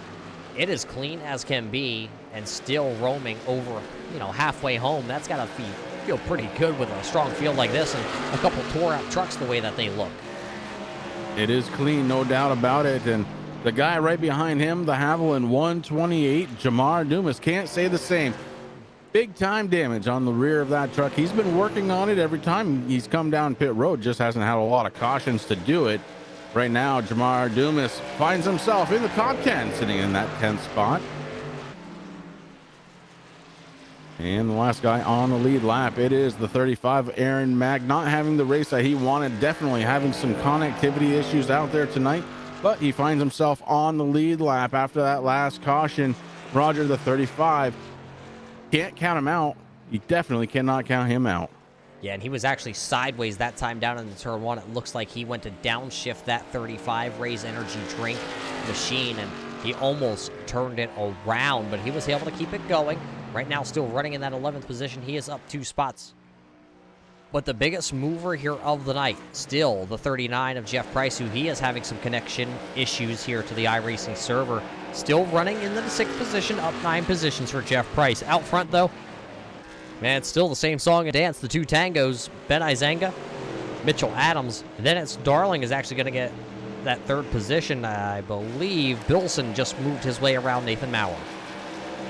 Yeah, Bilson has been moving pretty well here on this stint. These tires definitely doing what they need to do here for Paul Bilson in the 51. Trying to get back to where he started. He has to catch Chris Darling to do it. He's -1 so far. Would like to get back into that 3rd spot and even it up. See, as We still have a long way to go here. It'll be 90 laps, 91 laps to go this time by at the race line for Ben Izanga. They are starting to close in on a little bit of lap traffic. Jeff Wyatt, the Kool-Aid entry here tonight, currently 4 laps down to the race leaders. He is running in the 13th position with a ton of damage as he's been drinking too much of the Kool-Aid out here tonight at Gateway. I heard good old Herman was out here with these boys beforehand, and because he lives just right down the road, and Jeff Wyatt definitely sipping from the fruit punch. He's not the only truck with some heavy damage out there. Look right behind him in 14th spot, Chip Hansen. I don't think there's a square part to that body left except for maybe the roof. Yeah, I was going to say the roof looks pretty good, but everything else is going to be headed to the Dale Jr. Junkyard that he has, the graveyard down there in North Carolina, because there is nothing that you're going to save out of that one. Maybe a lug nut or two you might be able to glue up and reuse, and yeah, that's going to be about it. I'm not even sure you're going to be able to use that motor after this one. As you were talking, I was back up front. The 86 Jeff White, he's getting passed by some of the leaders, and that truck is not stable when it's getting passed. He has slipped a couple of times now. The big one, the big ooh out of me, Mitchell Adams came by and he went sideways, almost got into Adams. Adams able to clear, and here comes the 51 of Paul Bilson trying to make that happen as well. The 971 Nathan Maurer has a little slip up heading into the corner, but Maurer gathers it back up, gets around the 86. The 86 definitely has some handling problems out there right now. Yeah, as we're watching off the back of Bilson, you saw all that unfold right in front of Maurer there, and Jeff Price also closing back in on this group of trucks. So Price's, did fall back a good amount. It was like a 4-second gap, not just to the race leader, but it was a 3-second gap to the 4th place machine here, the 51 of Bilson. And now he has worked his way back in. There you see the gap. There's your race leader. He just went out of the picture to the left-hand side. And there is the battle. Maurer closing in on the 51 of Bilson. Yeah, we should have some good racing here coming up in the next few laps between those 4 drivers. Right now, Maurer to that back bumper of Bilson. Bilson holds that inside lane, and nowhere for the 971 of Maurer to go until now. He drops down to the inside, but it was not a move that was going to work. He tucks it back in right behind Paul Bilson. So for the time being, but how long will that 971 not be the bully dog to that 51? Is getting closer, taking a peek. Last time they were on pit road, right around lap 90. So pit road's about to become busy here in just a couple of laps. It looks like Mack is down pit road actually already. Jeff White is down there, and Travis White, who's been down on pit road for a little bit. But right now, Mack and Wyatt already down on pit road. Yeah, so it's starting again, and Roger, this is when we've been running into problems. Not at the beginning side of the green flag pit stops, but towards the tail end. We've had it happen twice now where we've got almost everybody through, and then somebody spins. Let's watch out for that too, as these tires have gone away, and we could see the same thing again. You never know. Yeah, the 48 right now sideways out of turn 2. That was Matt Cherry as he comes down the back straightaway, was able to gather it up. He is trying to push this 48 machine to the limit, and that truck is not liking it as much as everybody, or as much as he would like it to, kind of just take the abuse and punishment here tonight at Gateway. It's already been used and abused into the outside wall in the first 5 laps, as remember, he got turned around off the front bumper there of Ben Izanga. Looks like Jeff Wyatt going to leave his pit box. He'll be coming back out on track here in just a couple of moments. So now when will everybody else decide that enough is enough? It won't be Ben Izanga this time. It won't be Mitchell Adams this time, or Chris Darling. All those drivers going to stay out, and so is everybody else, as now you see the 35 of Aaron Mack. He has officially gone 1 lap down. Yeah, unfortunately, Mack coming down pit road, and in the position that he was in, he did go down a lap. He might be able to cycle back to the lead lap once again after everybody else comes down for service. We'll have to wait and see for that, because top 10 drivers, they're staying out. For the time being anyway. Will anybody come down pit road? Your top 5 will not, nor will 6th. Where's Ben Adams? He's going to stay out here currently. Still not able to make it just on one more stop. You're still going to need at least 2 more stops to make it the rest of the way. And actually, maybe even 3 for some of these drivers, depending what their fuel strategy might actually be here tonight. So a long way to go still. To be 80 laps to go in just 3 laps. Yeah, right now, if I'm the race leaders, I'm thinking I got to drain every single drop out of this fuel cell this run. This is the big one. This could decide if I have to come down 2 or that 3 more times. Roger, I would prefer to come down only 2. Yeah, I'm a big fan of the least amount of time I got to be on pit road, the better. But you got to think the tires here. The tires are going to make a difference. Look at the 35 of Aaron Mack. He just drove around the 49 of Mitchell Adams, and Adams wasn't making it easy on the 35. As you see Mack have a little bit of Mac Daddy issues there with his connection. So now Mack trying to get back to just being 1 lap down. He has actually shown 2 laps down on our timing and scoring. Yeah, well, he needs to get 1 back the old-fashioned way, and he has got a Zenga right in front of him. Now is the time for Mack to use those new tires, show everybody what they're missing by not coming down pit road yet. Yeah, and if he is able to get back around Ben Izanga, then Aaron Mack will just be 1 lap down, and he'll be the lucky dog, and then he'll be able to go around and get the free pass and come down pit road. If he was to stay behind that 07, he'd be shown in 2 laps down, still get the lucky dog, but then still only be 1 lap down. And yeah, that's not where you want to be, because then you're still trapped a lap down, so you're kind of out of the ball game here when it closes in, as we are 20 laps over the halfway point. Yeah, Zenga not making it easy. He's kind of right where Mack would like to be, and he is covering that inside line as Mack has some more blinking concerns, but sitting right behind your race leader, ready to pounce if the 07 has so much as a small wiggle. So Mack in a pretty good spot, as it looks like we've got some of those top 10 drivers, Roger, they're starting to come down pit road. Yeah, Bilson's going to be the first one, then Ben Adams, and then Nick Bradley. All 3 of those drivers coming down here on lap 121. So it'll be 4 tires and fuel all around. Aaron Mack looks like maybe he had just a little bit of a moment there. Did he hit the wall lap or so ago? We're getting a crash indication. Let's take it back and look what Aaron Mack happened on lap 118. As you see, he's trying to work down to the inside of the race leader here. What happens out of turn number 4 for the driver of the 35? Maybe just a little bit of an internet connection issue. Oh, and then he was into the outside wall, says iRacing, via his internet connection. And that's what actually caused him to drop off the back bumper of Izanga for the time being. Still trying to close that gap with those fresher tires, but the truck is a little used up now. It is, and Izanga, again, he's running that line that Mack would like to be in. So unfortunately, Mack is coming down to that inside lane really low, and that is going to kill those tires. And here we go. Now he's got a good run. He does finally get around. Izanga gets one of his laps back. Now Mack 1 lap down, waiting patiently to see when that race leader is going to come down pit road. It's right now. And it is right now.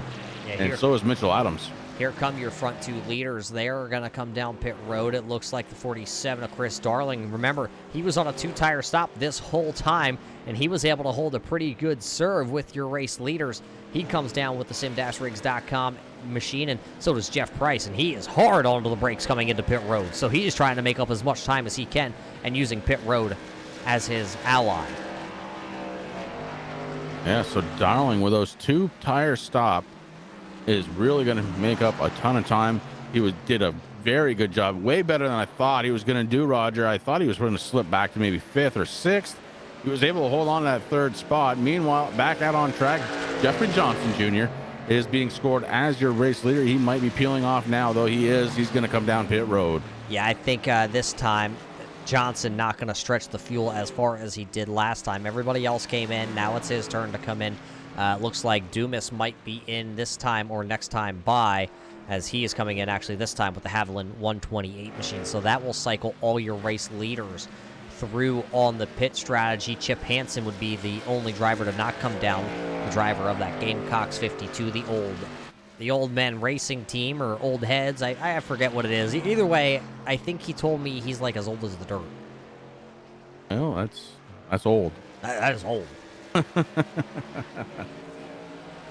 Well, after this pit stop extravaganza here, where finally we've pretty much made it through with no cautions, we've got a new race leader, Roger. It's Paul Bilson in the 51. Yeah, and it all comes by the hand of pit strategy for Bilson.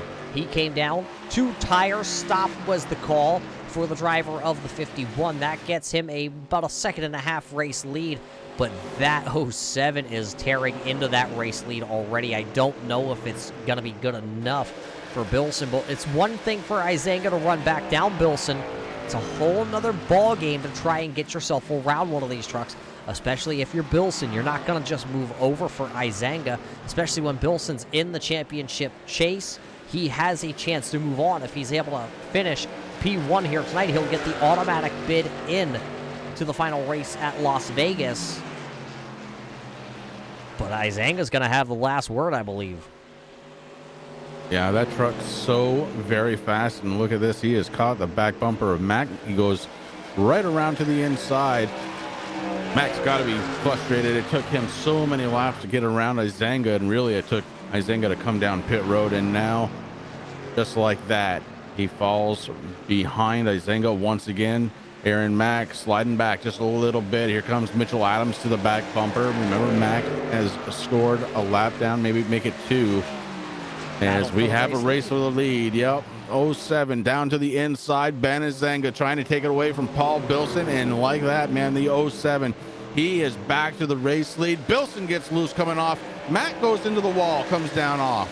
Yeah, Mack smoked the wall that time out of 4. He's not gonna. That's not a battle for position there with Maurer, but Maurer is gonna get around him. Now here comes Christopher Darling. He's gonna try and take a peek, but it's all Ben Izanga out front. Mitchell Adams in second. Bilson. You know, Chris, Bilson did try and hold Ben Izanga up just a little bit, but it was not a good enough attempt, as he just kind of drove right around the bottom of him and said, "I'll see you later." So now Bilson back to third, and Maurer is closing in. It's very interesting. I'm watching these lines that Izanga and Adams are running, and they seem to be running race lines that really nobody else out there is able to. They're able to get down pretty low, lower than some of the other drivers. That's definitely going to help with the speed. And when you have the whole track to work with, well, you can put it anywhere you want. Yeah, that's probably the best thing, being able to drive high, being able to drive in the middle or down low. There you see Mitchell Adams able to drive it a little bit harder into turn 3 that time, but will it hurt him out of turn number 4? He's lower than the 07 of Izanga, and going to hold serve that time off of 4, but here comes Maurer. He's going to take the peek to the inside with his Bully Dog 971. Maurer is a chase driver, doesn't have the yellow banner on his truck here tonight, but he is a championship driver. He was 5th coming into the night. Right now, Darling, who's right behind him, remember the rivalry that started after last week. Yeah, I was just thinking about that. Chris Darling right there in the 47, and the 51 to the outside. 2 tires not working out as well for Paul Bilson, as he has slipped from the lead all the way back now to 5th spot. So he might be kicking himself just a little bit, Roger. Those 2 tires just not getting it done here late in this one. Yeah, somebody else that took 2 tires, that is going to be Ben Adams out of the Fat Man Racing Stable, the Lynchburg T-Shirt Company entry. He took 2 tires on that pit stop too. He is running back into the 7th position currently, up 2 spots from the drop with a green flag here tonight. Trying to have himself another good run. Aaron Mack down on pit road, coming back out. I was just checking in on him. But really, right now, the race is for the race lead, as Adams is caught the 07. He is running in those tire tracks and not letting go, maybe waiting for a mistake out of Izanga, and that could be the worst possible thing to do tonight, because the 07 near flawless. Yeah, the 07 of Izanga is working on the lap traffic. There you see the 86, that's Jeff Wyatt, and out in front of him, that would be Aaron Mack. So everybody a little bit off strategy, and, you know, a little bit different varying speeds on the track right now. Your race leaders wasted no time to get around the Kool-Aid 86 of Wyatt. Now they are set their sights on the Raise Energy Drink 35. That's Aaron Mack, and Aaron Mack was actually just down on pit road about 5 laps ago. So 10 drivers on the lead lap. Jamar Dumas in that 128 in 10th spot. the last driver on the lead lap. Dumas has kind of been in that top 10 position all night long. Ahead of him, Jeffrey Johnson Jr. He's sitting in 9th spot, trying to work that Ford up just a little bit, but he's got to get around the 20 of Nick Bradley first. That Toyota doing a good job out there, sitting in the 8th spot. Ben Adams, we've seen him have a couple of pucker moments, as I like to call them, but right now settled in, running in 7th spot, and he's got a little ways to make up to get to Jeff Price. Yeah, Price running in that 6th position, the biggest mover so far, biggest shaker of the night. He's got that Chevrolet up into P number 6, up 9 spots.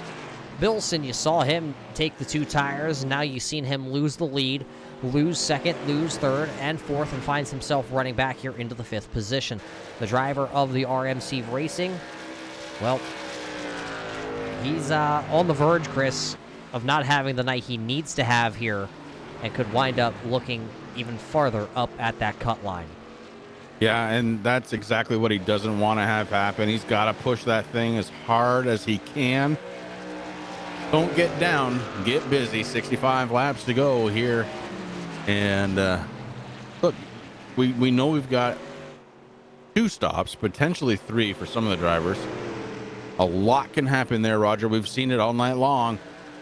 Those green flag pit stops all of a sudden turn yellow, and it could happen. Yeah, it could happen. Here comes Jeff Price looking to the inside of the 51 of Bilson. He's going to send it off into the bottom here, and it looks like the 4 tires are going to work better than the 2 tires there of Bilson. So now Price going to go up 10 positions. He takes over the 5th position. Nathan Maurer having himself a good night, but now is trailing the 47 there of Chris Darling as they trail the 35 of Aaron Mack. And Mack, remember, is down a couple laps here tonight. It looks like Darling, who runs into that 4th position, will get around Aaron Mack pretty easy, and now will set his sights out in front of him where it is a little bit more of a clean racetrack. And now we're actually not going to waste any time either. He's just going to follow right in the tire tracks of the sim-rigs.com entry. Yeah, Darling running 3rd now on track. 4th coming into the night in points. So looking to have a strong night is Chris Darling in that 47. And so far, so good. Like I said, running in that top 3, 3rd spot. Up front, it's still Mitchell Adams in 2nd, Ben Izanga in 1st, and these guys have been locked in a battle pretty much all night long here.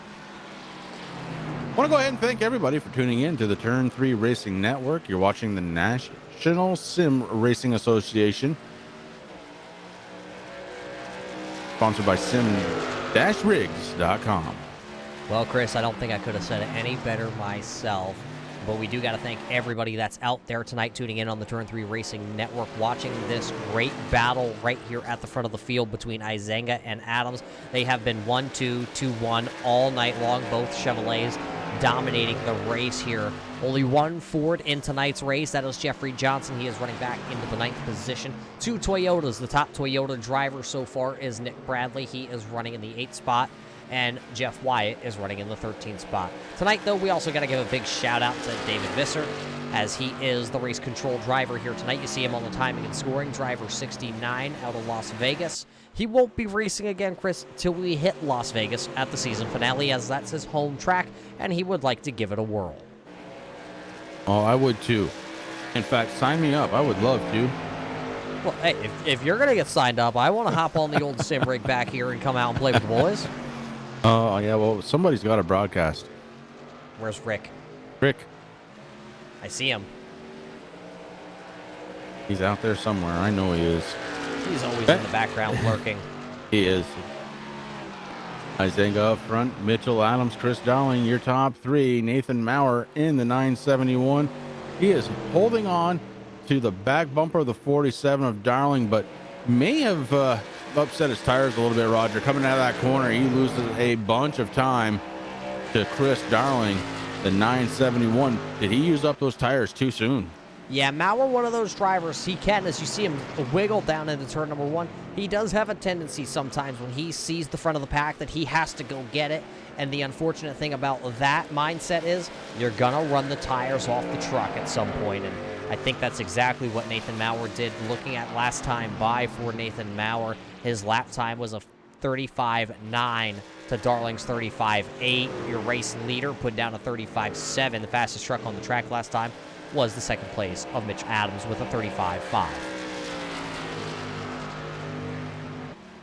So still some pretty decent speed out there. A little bit of a drop off, Roger. I'm looking at Izenga's best time versus his last time.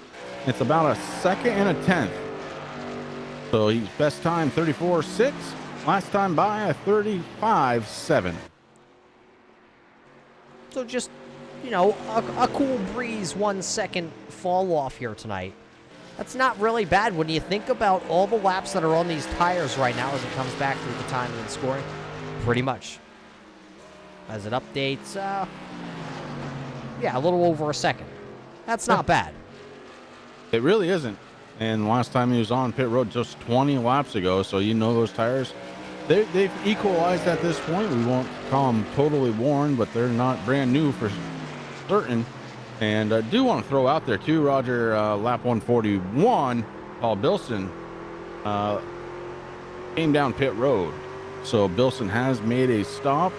That is why he's being scored in 10th spot, 1 lap down. He's not the only one down pit road. The Lynchburg T-shirt company number 5, Ben Adams, is also down pit road. His crew is going to swap out a couple T-shirts with them, and then the 5 should be getting back out on track. He is not, I'm doing the math, Chris, he is not going to be able to make it from this point to the end. Yeah, that's what it's going to come down to now, is who can stretch it out to make it one more stop. Being very careful about not overextending those tires, though. It's a fine line, and I'm glad I don't have to think about it right now.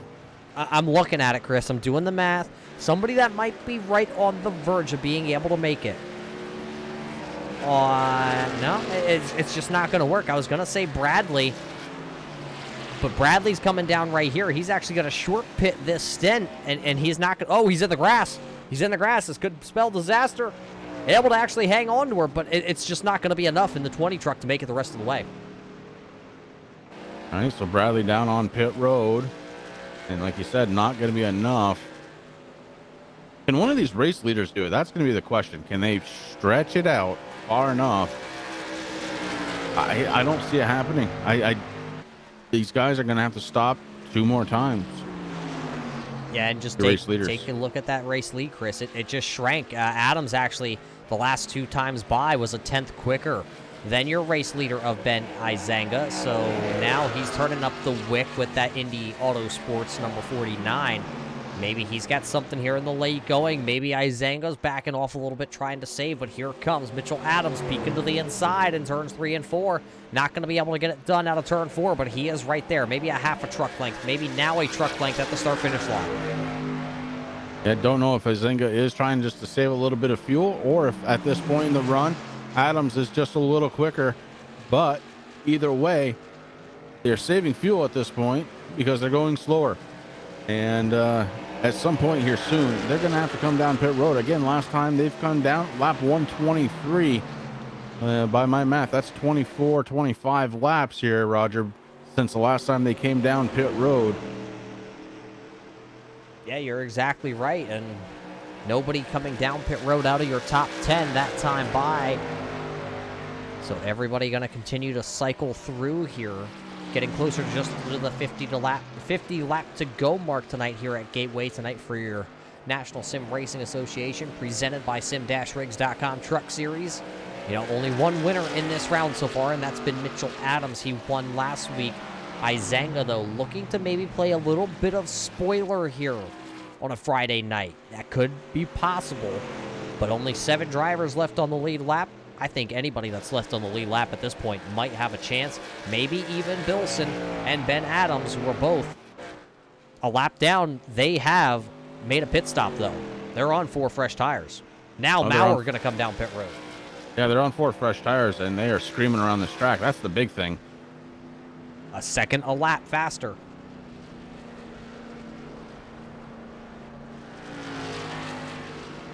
So Maurer comes down pit road here with just 52 laps to go in this one. He might be playing the strategy, Chris. You might see him do a 20 and 20 here to finish this one out, or a 25 and a 25 to finish her out. That wouldn't be a bad idea. Keep your tires fresh as long as you can, and then get some more.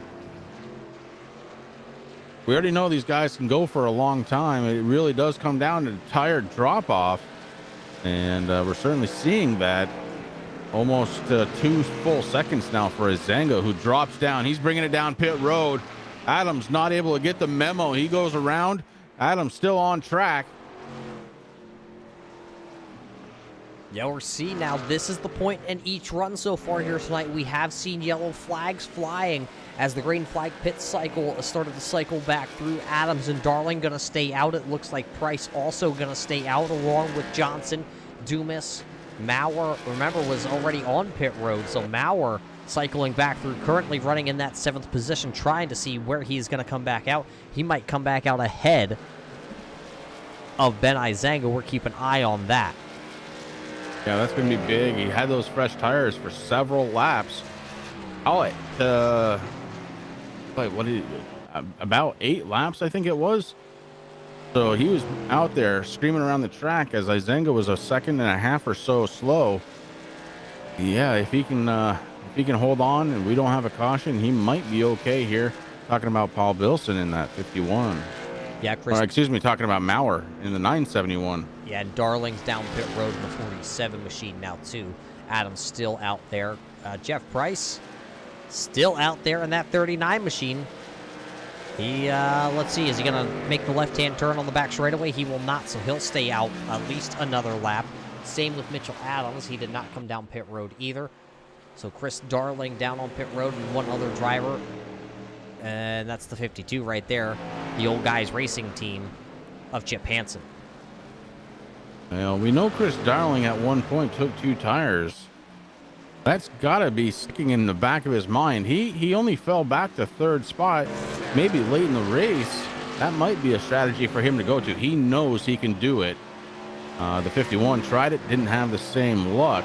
Paul Bilson fell like a rock really through the field, but Darling in the 47 was doing okay on those 2 tires, Roger. That's definitely something to have in your back pocket. Yeah, I mean, Chris, let me ask you this now.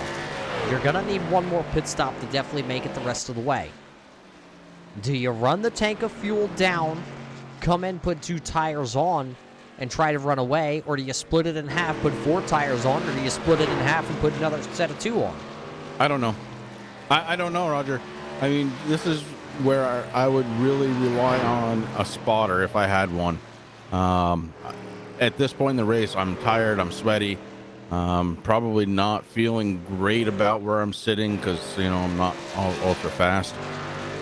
And I don't want to make that choice. I want somebody else to make that choice. And I'm glad I don't have to make that choice here tonight because honestly, right now, I'm not sure which way I'd go. Let's run another 20 laps or so. Maybe I'll have an answer for you. Well, Mitchell Adams says right now is the time to bring down the Adams Racing 49. He's on pit road. So that turns things over for the first time tonight. Jeff Price will take over the race lead here on lap 155. And he is coming to pit road this time. Yeah, Price on the inside and downshifting. He is definitely bringing it down, giving up the race lead. And it looks like the 07 of Izanga may cycle back through as your race leader once this is all done. Izanga is definitely set up for it. As we see the 48 coming off from pit road. Matt Cherry. Unfortunately involved in that very first caution, Roger, if you take us way back to the beginning, around lap 5 or so. And unfortunately for Cherry, not the night he wanted. I just somebody is somebody sideways. Is that Mitchell the 49? Adams. Mitchell Adams. Oh no, caution flag gonna come out here. Mitchell Adams going around, bringing out the 5th caution flag of the night.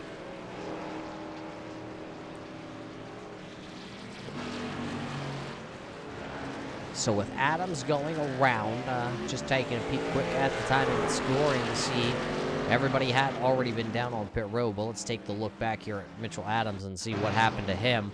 He was racing with Nathan Maurer, but did they make contact or did the 49 lost it all by himself, Chris? 3rd time tonight we've seen that, Roger, where somebody comes around that corner and maybe gooses the throttle a little too hard and around they go. Didn't expect that out of Mitchell Adams here tonight. He was running so well up in the top 2 or 3 most of the night.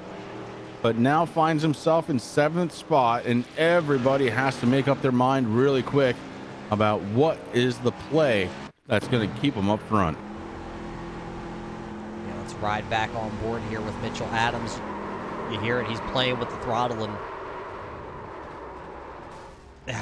it's just nothing he was going to do at that point. He was along for the ride, and you'd hate to see that for that young man. Because now it's going to be a challenge to catch back up to the guys out front, which is Izanga, Maurer, Darling, Bilson. It looks like Jeff Price going to play a little strategy. He's going to stay out here in the 39. Boy, did he wait till the last minute to yank that thing over, but wow. Oh, that wasn't Price. I'm sorry, that was somebody else. Somebody else is playing a game too. Two people playing games. What? I know. So it'll be 4 tires, I'm pretty sure. We're taking a look here. Is anybody going to roll the dice on the 2-tire stop? Nobody looks to be going. Oh, it is. Here comes Darling once again on the 2-tire stop. No, we were just talking about that. He knows he can get away with it. He did okay. Yeah, So but for track position- why not take 4 tires here, Chris, and then take 2 tires up? Because you're still not going to be able to make it. Yeah, I don't know why. I would have saved that. I would have put that one in my back pocket still. Darling, here we are under caution. This is the time. If you're going to take 4 tires and you have a 2-tire in your back pocket, I would have saved it. Here comes Jeff Price. He's giving up the race lead. He's going to come down pit road. I don't know, Roger. I don't think I would have done that move. We'll see how it affects him as this one goes on, but at least for right now, he is going to be scored as your race leader, and we'll see how it goes. I don't like it. Well, as we're under this 5th caution flag here of the night, we're going to step away for just a moment. We'll be back to bring you the final 50 under 50 laps to go here at Gateway for the National Sim Racing Association, presented tonight by sim-rigs.com. Simulated racing can be awesome, but it can also be kind of a free-for-all. Interestingly, auto racing faced the same problem in its earlier days. Whether it was on the back roads, the beaches, or the city streets, the racing was always fun. But there was always a certain level of chaos or danger, until some folks came along and put some order to all of this. Stuff like official racetracks, regulations about weight and equipment, and enforcement of standards. That's what gave us high-speed excitement, fast-paced action, and photo finishes. That's when racing became racing. The guys over at iRacing.com have made the same transformation in the world of sim racing. See, iRacing analyzes the performance and results of each driver in every race, so you can be sure you're always placed in races where the competition will be tight and that those reckless drivers who ruin it for us all will be kept in the pits. Not to mention that with members in over 130 countries already in their vast community, you can find races day and night, so you can always get in the action. You can even join a league of your favorite series and work your way up to one of 7 world championships, offering over $500,000 in prize money. And since updates are always automatic, you don't have to worry about software and can focus on the track. Zip up your fire suit and check out iRacing.com.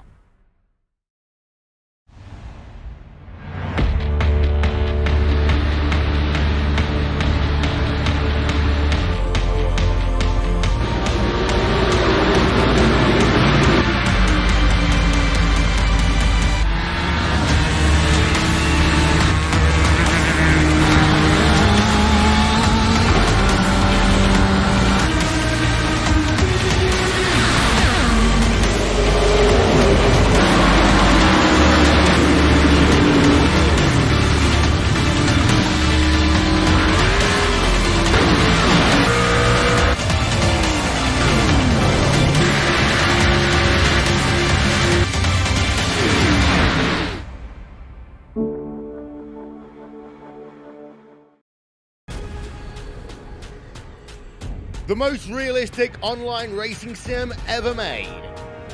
This is iRacing. Detailed laser scan tracks, fully dynamic, real world cars, and over 50 series to choose from. 6 online world championships offering over $400,000 in annual prizes. This is the original esport racing game. This is iRacing.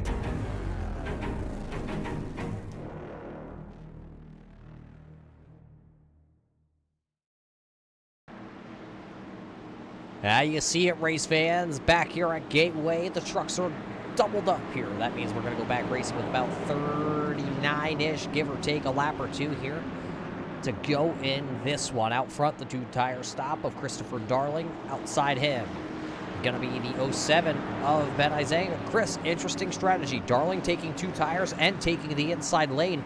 We've seen the outside lane be dominant on every restart. Yeah, especially with Zanga up there. So that's 2 things I don't think I would have done this time by Roger, but we'll see how it works out for Darling as the pace car has dropped down. Darling getting ready to get this field under the green flag. Green flag is out and the pedals have been pushed. And look at this, the 47 of Darling has an advantage heading into turn number 1. He's got himself a lead. Yeah, he's got the lead, but will he be able to hold the lead? Look at Bilson. Bilson also up there into the 3rd spot. No, sideways is one of them. That is Ben Adams. He almost lost it off for turn 2. He'll lose 1, he'll lose 2, 3, almost 4 maybe positions down the back straightaway into turn 3. And 2 is outside right now. The 971 of Maurer. Maurer trying to get by on the outside lane. The 5 juggles it a little bit. Oh, the 35 into the wall. We are under caution one more time for Aaron Mack. So that'll put us under caution now for the 6th time as the Rays Energy Drink 35 of Aaron Mack goes around.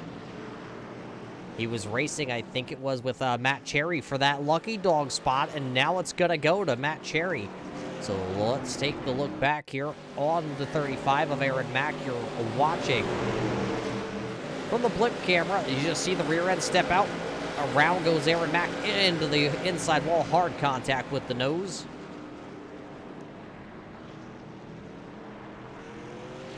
We'll watch it back once again here from a different angle of Aaron Mack.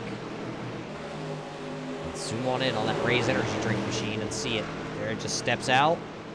That's, I think, Chris, I think that's the 4th caution flag, maybe the 5th actually, 5th caution flag of the night that has come out for somebody out of turn 4 spinning it by themselves. It's so easy to do there. You just pick up the throttle a little too soon, Roger, and around you go. And unfortunately this time it's biting Mack.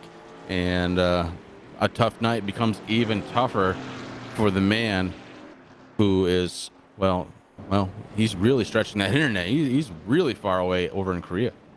Yeah, I wonder what kind of internet they have at the base. I do have a cousin right now that's overseas, not in South Korea like Mac is, but over in the desert there in Iraq. And he tells me the internet at the base is terrible to the point where he can barely play a mobile game. Ooh. So, I mean, I guess depending where you're... I mean, think of that. South Korea, though, it's pretty close to one of the tech hubs of the world. So yeah, you got to think the internet's okay there. A lot of dangerous things in South Korea, though. There are. Like Red Bull. But he doesn't drink Red Bull, see? No, he does not. He's a Rams guy. Roger, we just had these guys come down pit road. And now nobody's taking the bait. Not that time by. Yeah, who's going to be the guy towards the end of the lead lap cars that, trucks that comes down pit road, fills it back up? Well, that was going to be Jeffrey Johnson who came down pit road, and look who's back on the lead lap. I think might be back on the lead lap. Is that Matt Cherry back on? Or is he still 1 lap down, actually, now. Just 1 lap down. So Johnson was the one who got the lucky dog and came down pit road.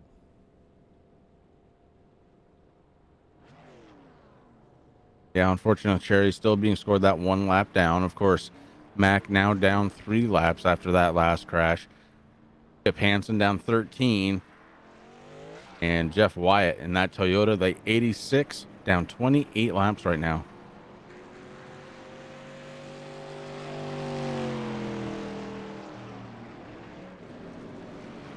Yeah, so Chip Hansen definitely not having the night.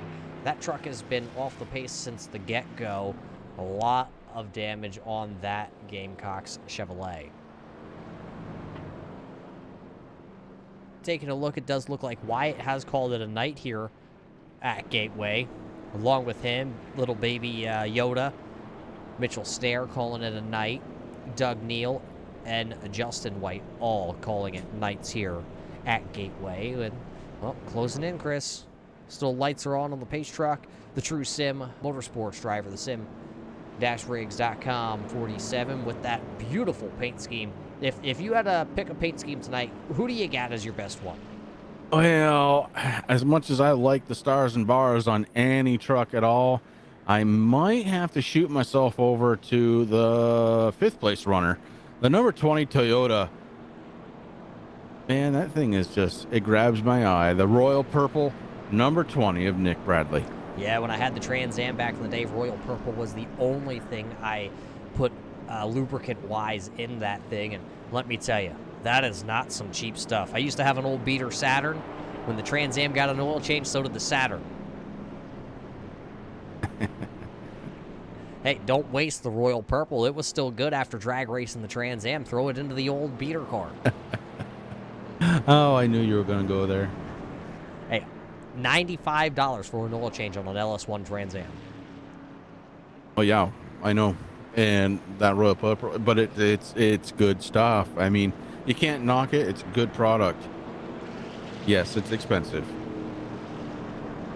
Yeah, Pace car and lights remember are off on filter, the Ford Chris. Mustang. Filter's only $5 on that thing. Yeah. So yeah, the lights do go out on the iRacing pace car. That means it's going to be just one more lap before we turn them loose.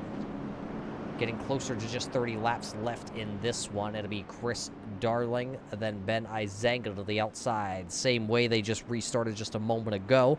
Behind them, then it's the 51. That is Paul Bilson. Mitchell Adams being shown in 4th. And then it's the Royal Purple, number 20 of Bradley. Then it's the Lynchburg T-shirt company, number 5 of Ben Adams. Jeff Price in the 39 is sitting there in the 7th position. Then it's Nathan Maurer in 8th. Johnson, Jeffrey Johnson, that is, in the 9th position. And Jamar Dumas there in 10th.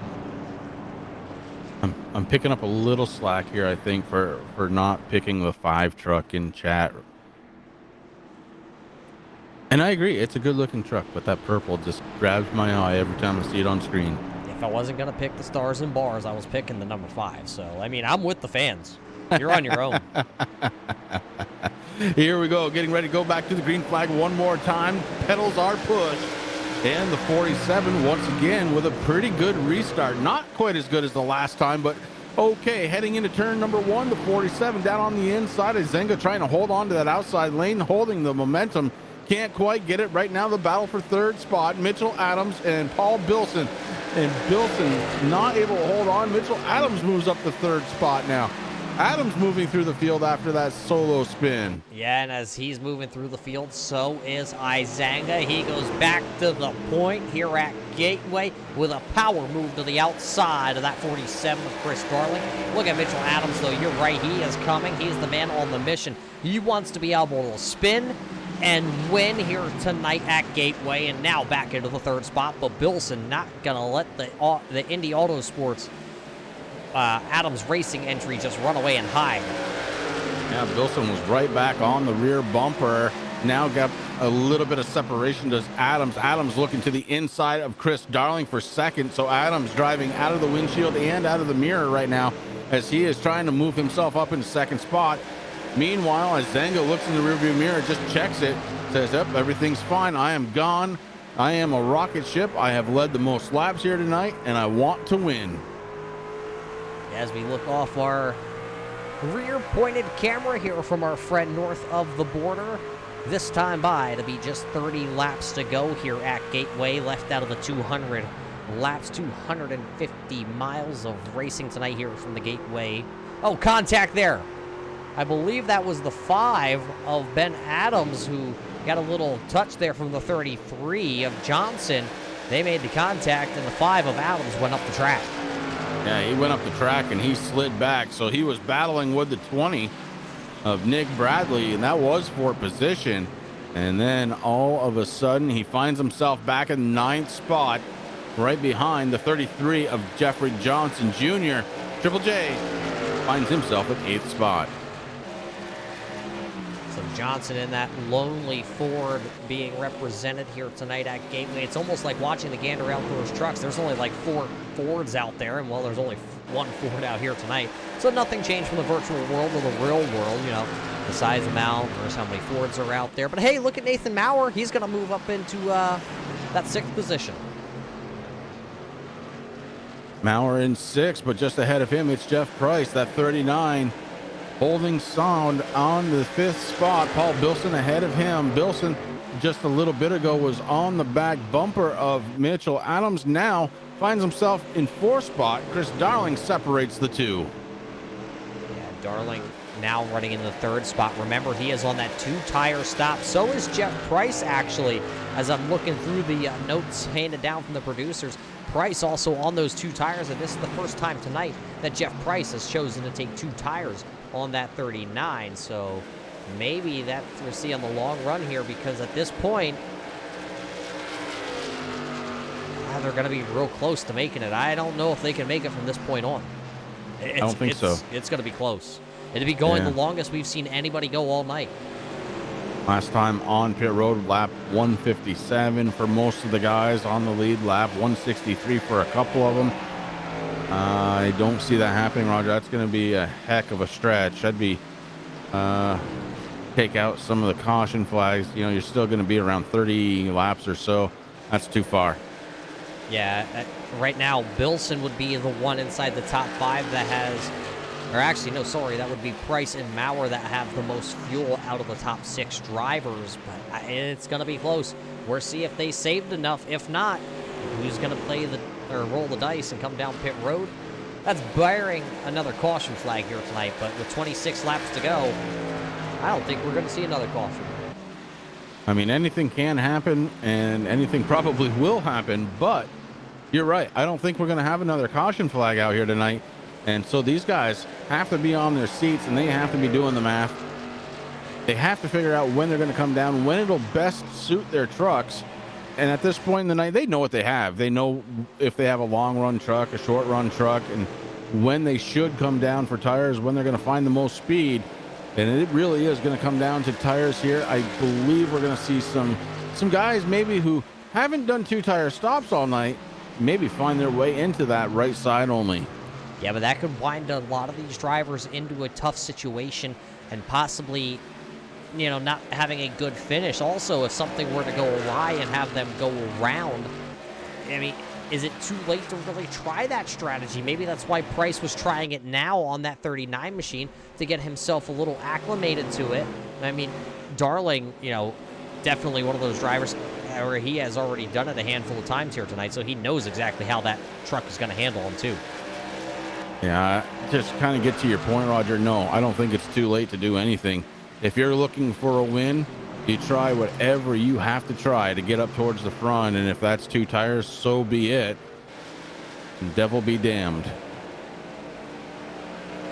So 24 laps to go. Still Ben Izanga out front. Mitchell Adams is still there in 2nd. Chris Darling running back there in 3rd.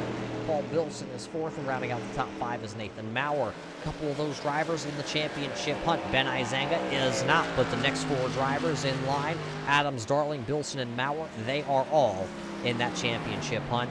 Then it's Johnson back there who's running in 7th. He's in the championship hunt. Then Matt Cherry is back in the 11th spot.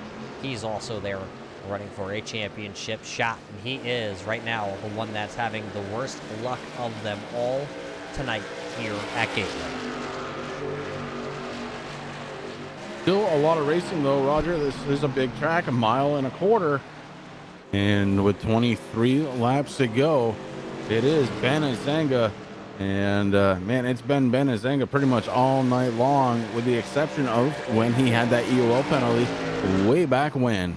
Yeah, that was back from when him and Matt Cherry got together, and he served it, no questions asked, went straight to the back of the field. Even though it was a little bit of a net code issue, I mean, what are you really going to do on a net code? Nothing. Nothing but take it, and he took it, went to the back, and marched right back up through the field. I think he was running inside the top 3 in just about 15 laps, and Now that he took the lead, he's not letting Mitchell Adams get any closer than about a half second, call it about 4 or 5 car lengths down the front straightaway. Just going to be 21 laps to go this time by at the line. And a battle for third spot right now as the 51 of Bilson goes to the inside. Handy move out of Bilson, getting around Darling in the 47. Darling tries to fight back to the inside, can't do it. So we have a new third place runner. It's the 51, Paul Bilson. Yeah, the young guns these days would go. Look at Bilson. He's going to come to pit road. Maybe this is an indication. Azenga coming down. So 2 of your race leaders here are going to bring her down to pit road. As there you see one, there you see the other. And nobody else coming to pit road this time by, so we'll see where that is going to lead everybody else. Who is going to roll the dice and try to make it the rest of the way, and who is going to stay out? Remember, we guesstimate that Maurer and Price are able to go the farthest on their fuel. Johnson actually 1 lap fresher tires and fuel on that new Edge 33. Adams out front by a country mile, and he stays out on track, Roger, so he may be giving up some tire time here. There's no way he can make it. Is he going to go for maybe a splash and go is the next question. Ben Adams on pit road along with Bradley. I don't know, because I just noticed that those 2 that came down, Bilson and Izanga, they took 4 tires and fuel, so a full tank of fuel for those drivers and 4 fresh tires to go the rest of the way. Let's see what Ben Adams is going to choose to do here along with Nick Bradley. Remember, Adams took 2 tires not too long ago on the Lynchburg T-shirt company number 5. So he has had the 2-tire strategy before, and he is hard on the gas, right side tires on, and he is down to the way. It's just going to be a 2-tire stop for the Lynchburg T-shirt number 5 of Adams. He is going to roll the dice here, but there goes Izanga and Bilson both going to go on by. Yeah, Izanga is screaming around this track right now. So fast, but right now being scored 26 seconds behind 6th place runner Jamar Dumas in the 128. And here comes Mitchell Adams coming down pit road, giving up the race lead. So now your race leader comes in. When will Nathan Maurer come in? Maurer going to stay out. It looks like Jeff Price also going to stay out. So just a handful of drivers left. Remember, they are the drivers that had the most fuel in their trucks here to go closer to the end of this one. They're on a little bit of a different strategy. Here comes the 51. Bilson's going to unlap himself. And Johnson also staying out there in this group. So just about 3 drivers left out here on the racetrack before pitting.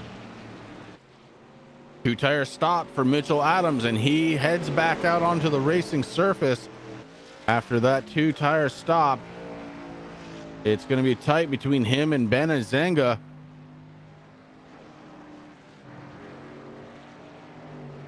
Yeah, a little bit of a 2-tire stop. Actually, I was reading it wrong. 2-tire stop for Chris Darling also. So a lot of 2-tire stops here with just under 20 laps to go. 15 laps to go for Nathan Maurer next time by at the line, but a battle for the race lead. Here comes Jeff Price down to the inside of the 971 into turn number 3. This will be the first time that Price has led under the green flag conditions, I believe. He did lead a couple times under yellow here tonight. So the 39 now to the point with just 15 to go. Jeff Price, he's had an interesting strategy going all night long, and right now it's working out for him. 15 laps to go. He's the race leader. He's being followed by the 971 Nathan Maurer and the 33 of Jeffrey Johnson Jr. The top 3, Price, Maurer, and Johnson. Jamar Dumas is sitting in the 4th spot in his 128. That kind of beat up Haviland Chevrolet, sitting in 4th spot. Then it's Mitchell Adams, and it looks like about 2 seconds behind him, 2.5 seconds, is Ben Izanga.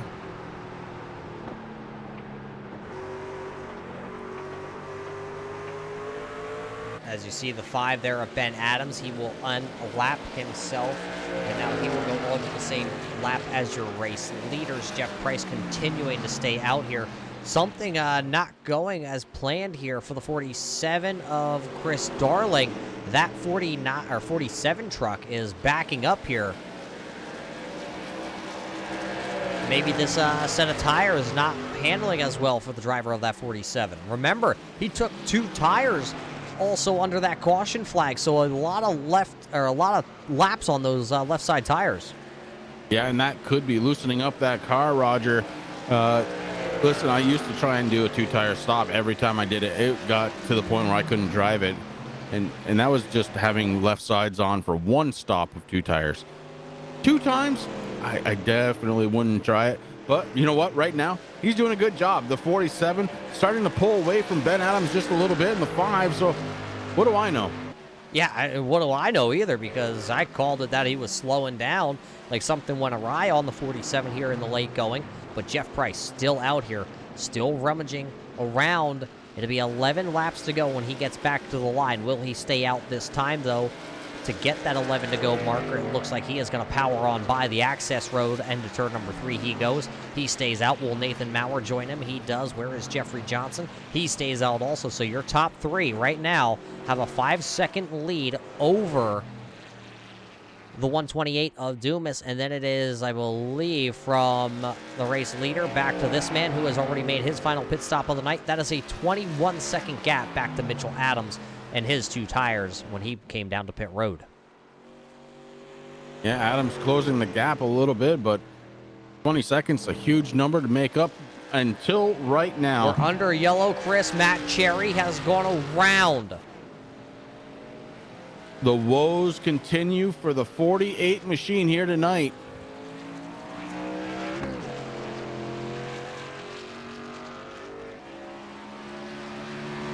So closing in on 10 laps to go. The caution flag going to fly once again here at Gateway for Matt Cherry. Let's watch it back and see what happened to Matt Cherry all by himself, Chris. Looks like turn 4 going to claim another one. Yeah, make that 5 or 2. 6. That was turn 2. That is turn 2. Oh, that's right. So that's the first one out of turn 2, I think. But that solo spin, just trying to give it a little bit too much. Around the 48 goes, and under caution one more time. Here we are with 10 laps to go. And look at the leaders coming down pit road now. They may have had something, Roger, but now they need tires.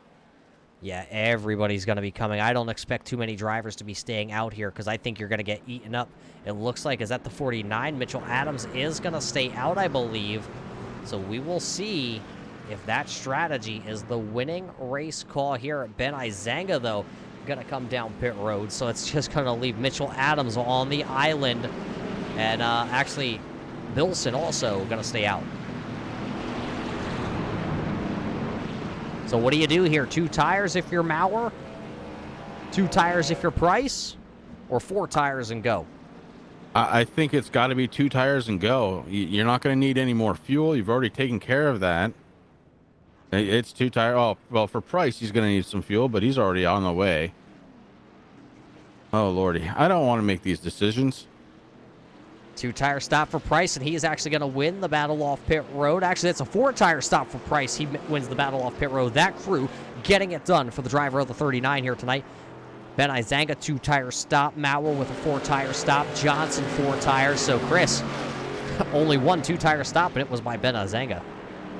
Yeah, but, you know, let's keep in mind it wasn't that long ago when he was down pit road. He picked up 4 the last time, so left sides are pretty fresh still. Right sides are looking good. But this does change the whole race yet again because Adams, Bilson, they stayed out, Roger. And that makes it Ben Adams in 3rd spot and his number 5, the Lynchburg T-shirt company, number 5 of Ben Adams, going to be starting in the 3rd spot. Jeff Price picks up 4th spot. Then it's Ben Izanga, Nathan Maurer, Triple J, Jeffrey Johnson Jr., and Jamar Dumas. Nick Bradley, Christopher Darling, your top 10. And unfortunately for Matt Cherry, again, his night, it didn't start off great, and it just got worse. Now, Chris, I'm thinking about it. I'm looking at the strategies that are being played by a lot of these drivers. 4 tires, 2 tires, old tires with 2 tires, old tires with 4 tires. Bilson, 4 tires. He's going to restart 2nd. Mitchell Adams, 2 tires. He'll restart this race from the pole or from P1. But those 2 tires will they be able to hold off the 4 tires of Bilson when they get down into turn 1, especially if Bilson's able to restart in the outside lane? Yeah, I think Adams might be in a little bit of trouble here, and I'm going to go a step further.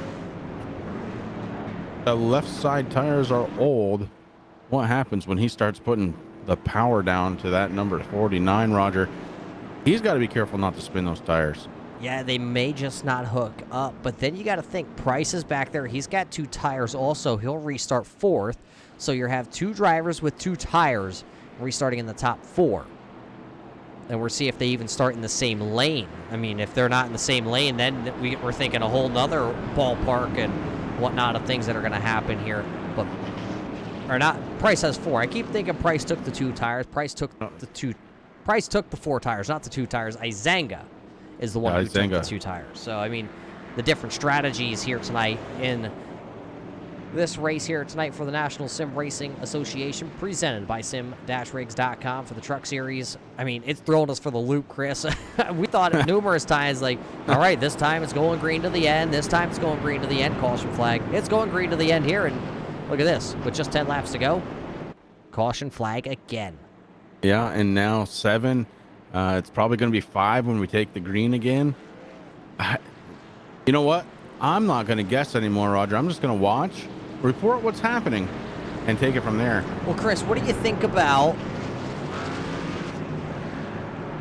No, race fan, I think Chris has turned his mic off. No, I'm here. He says he's here, but... I'm just not listening anymore. Roger, at this point, Pace car's going to win. Pace car might win. No, wait, never mind. It's a Ford. It'll break down. Wow. I mean, Chris, why do you think we only have 1 Ford in the field? Because the other drivers that use them aren't on server tonight, and they just came out.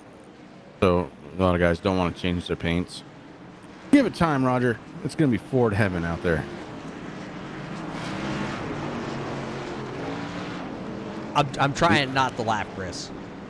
You're just lucky that they don't have the EcoBoost engines underneath the hoods of those Fords.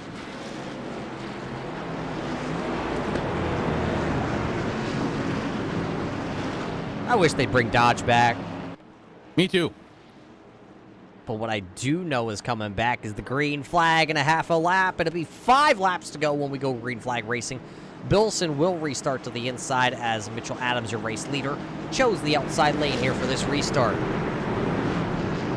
That's a good move out of Adams. He's had good luck on that top side lane, but with the 4 tires to the inside, Bilson's going to be able to throw it into turn 1. This is going to get very interesting very quick, and I am just going to kind of sit back and watch as the pace car drops down. Yeah, iRacing pace car down and away. Green flag pending this time by at the line, and Adams going to get a spectacular jump here, and that's going to leave Price coming. Price got the 4 fresh tires, and he is to the outside of Paul Bilson as they enter turn 1. Big wiggle for Price. He is up the track, almost into the outside wall. 3 wide behind him. Ben Adams in the middle. Here comes Izanga to the bottom. Mauer up top. That's the second time they threatened with the 3 wide, and now it happened. Izanga makes a big move on the inside, trying to take away positions. He did get one from Ben Adams. Now he's working the inside of Mauer. Mauer, though, going to be able to hang on to that bully dog machine, I think, as Mauer's up into the outside wall. Izanga going to have to take an evasive action. Here comes Bilson back to the inside on Price. Price drifted up. Price going to go down to the bottom slider. Not going to be able to. He smashes the brake, and actually he's going to get that 39 turn. Turns right underneath Bilson. He sets sail. Zanga sideways for the 5 there of Adams. Also, it'll be 3 laps to go this time by at the line, and Adams is checked out. Adams checking out. Everybody behind him racing except for the 39 of Jeff Price. Price running in second spot. Izanga finally makes it back to third. And then it's 3 wide again behind them. How many times are these boys going to go 3 wide here with the 971 of Nathan Mauer, the 51 of Bilson, stuck on those older tires? Here comes Darling in the 47. He's going to get to the inside. He's going to be able to make the move, and the bully dog, 971 of Mauer, also going to follow suit. 2.5 laps to go here. And it looks like they're starting to take a breather as they've gone nose to tail for now, Roger.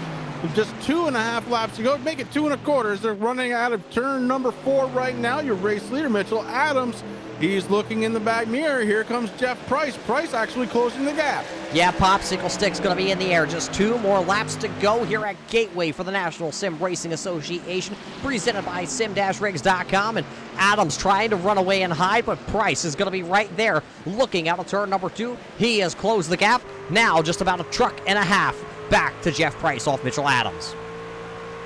With about 1.5 miles to go, here we go, working through turns 3 and 4. It's still Adams, Price, and Izanga, your top 3. Darling sitting on the back bumper of the 07 of Izanga. Chris Darling on the outside, looking into that top 3. And Jeff Price has caught the race leader heading into turn number 1. He definitely is faster, Chris, the final time through turn 1. Here comes the 39. He has the run. He's going to get right to the... Oh, he slides off of turn 2. Did that just kill the momentum? Here comes Price down to the inside. Smashing the inside wall. Going to be the 5 there of Ben Adams. Drag race is going to be to finish this one because they go side by side into 3. Side by side, coming out of turn number 4 now. This one for the race lead. The 39 takes advantage. Here comes the 7 of Izanga. It's dead heat for second, but Jeff Price, your race winner. Jeff Price going to start way back in the field. Starting in 14th spot, going to move up 14 spots to finish P number 1 on the pitch strategy late in this one. He's going to win the race here tonight. Jeff Price winning at Gateway. What a show these boys just put on at the end of this one. Price winning. Mitchell Adams was side by side with Ben Izanga. They finished second for Adams, third for Izanga. Boy, what a race here. A spoiler. One of the non-chase drivers winning here at Gateway. The differential for second spot, Roger, 2/100ths of a second at the line. So as Price burns them down, race fans, we're a step away. We'll be right back here to Gateway with your Sim-Rigs post-race show.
Welcome back to Gateway Race Fans. 200 laps completed here for the National Sim Racing Association, presented by sim-rigs.com. For the Truck Series, we have a winner here in Victory Lane for the first time this season. It's going to be the driver of that 39, Jeff Price. Jeff, how the heck did you pull this one off? It was a strong truck all day, but that final restart was what did it in for you.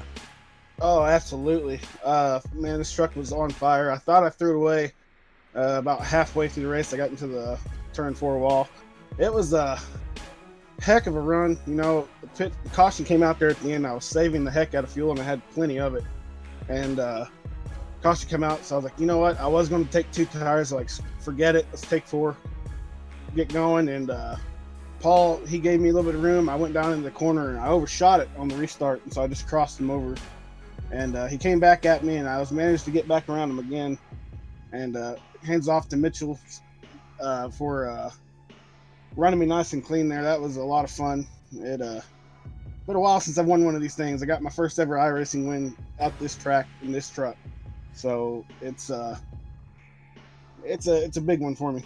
Yeah, it's been a long time coming. Jeff, You know, I've called races not just here for the National Sim Racing Association that you've been in. It's been a couple different leagues. It's just been a long time coming for you here on the iRacing platform. Tell us how it feels right now, the emotion that's got to be coming through you to finally be able to break into victory lane again. Yeah, I'm on a almost 6-month losing streak. You know, I'm a laid-back driver. I don't push very hard. I try to make sure I'm at least there at the end, and it took everything I had not to overdo it on that last main run before the last caution. I was coming to the white flag, and I seen I'd got to run on the 49, and I'm like, oh God, this could be it. What am I going to do to mess it up this time? Because I've been really bad at messing these things up. Yeah, but tonight you didn't do that, though. You stayed calm, Yeah. cool, and you were able to come off turn 4 with the race lead. Yeah, I got tight on 2 to go, and I lost some ground, and I was coming across the start-finish line for the white flag. I closed my eyes, I just breathed for half a second and opened it up and slammed her down in third to go into turn 3, and it was on. Well, hey, it was a great showing here for this Back Channel Productions Silverado. We're going to roll the red carpet out as we do here on the Turn 3 Racing Network. We're going to hand you the mic. Is there anybody you got to thank here tonight for parking this 39 in victory lane? First and foremost, I wouldn't be here without my wife supporting me. That's number one. Number two, iRacing for putting this on, y'all for broadcasting, and number three, the biggest one for me, is Back Channel Productions on YouTube. You know, they do arena monster trucks, and tough trucks. They're really awesome. Go check them out on YouTube. And my Lord and Savior for saving me and, you know, putting the sun on the cross. That's the biggest thing for me. And other than that, I'm just happy to be here. Well, there you heard it from the driver who's going to come home tonight in winner's circle. Jeff Price, driver of the 39, winning. Finally, it's been a long time coming for that driver, and he's able to do it right here at Gateway. So congratulations to Jeff and that whole crew, and of course his wife out there supporting him here on the iRacing platform. Second place finisher here tonight, coming home P number 2. Mitchell, it was a good run, but you're going to come up just a little bit short. What more did you need there on that final restart to be able to hold off that strong charging 39? Aw, man, he was flying there. I was just needed a little more down in 1 and 2, and I probably could have held it off, but I was losing a lot of time there. But that was an awesome finish. You know, I haven't been a part of one like that in quite a while, so I was really happy just to be up here. But it was a tough race all day, trying to find ways to get around Ben, and really couldn't there for most of it, and took the 2 tires and stayed out, and I gave it up my all, just came up just a little bit short today. Yeah, tell us about this race, though. It wasn't really easy. You know, you made it sound easy right there. But you spun this 49 out at one point, and you had to come back through the field, and that was after the halfway point tonight. Oh, I forgot I spun out. Thanks for reminding me, Roger. That's what I'm here for. Yeah, I just lost the rear end on fresh tires. I think I'd had more grip than I thought I did, and just it spun out on me off 4, but the pit crew got the damage fixed, and we got it back out and got some positions back and just kind of took the 2-tire strategy and got ourselves up there with a chance at it again. Yeah, that's all you really want when you come to races like this, is just a chance to be able to park in victory lane. But you come up a short, but you really can't feel bad, because think about that finish. Have you ever, at a track like Gateway, almost come 3 wide across the line?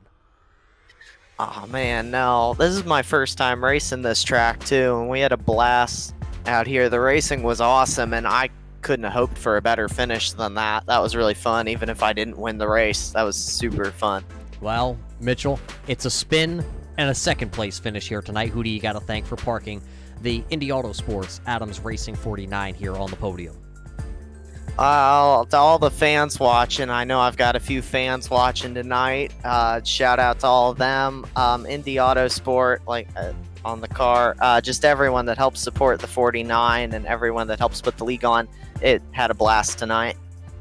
Well, there you heard it from your third place finisher tonight, driver of the 49. That is Mitchell Adams. He comes home just 1 position short. He thought he had it there, but that last lap, last corner pass by Jeff Price going to park him in victory lane. Third place here tonight, the man from north of the border. It is Ben Izanga. Ben, I mean, it wasn't an easy night for you either. You started on the pole here tonight, down, and 5 laps into the race. You You got into somebody just a little bit of a net code tap, and to the back of the field you had to go and worked your way back to a third place finish.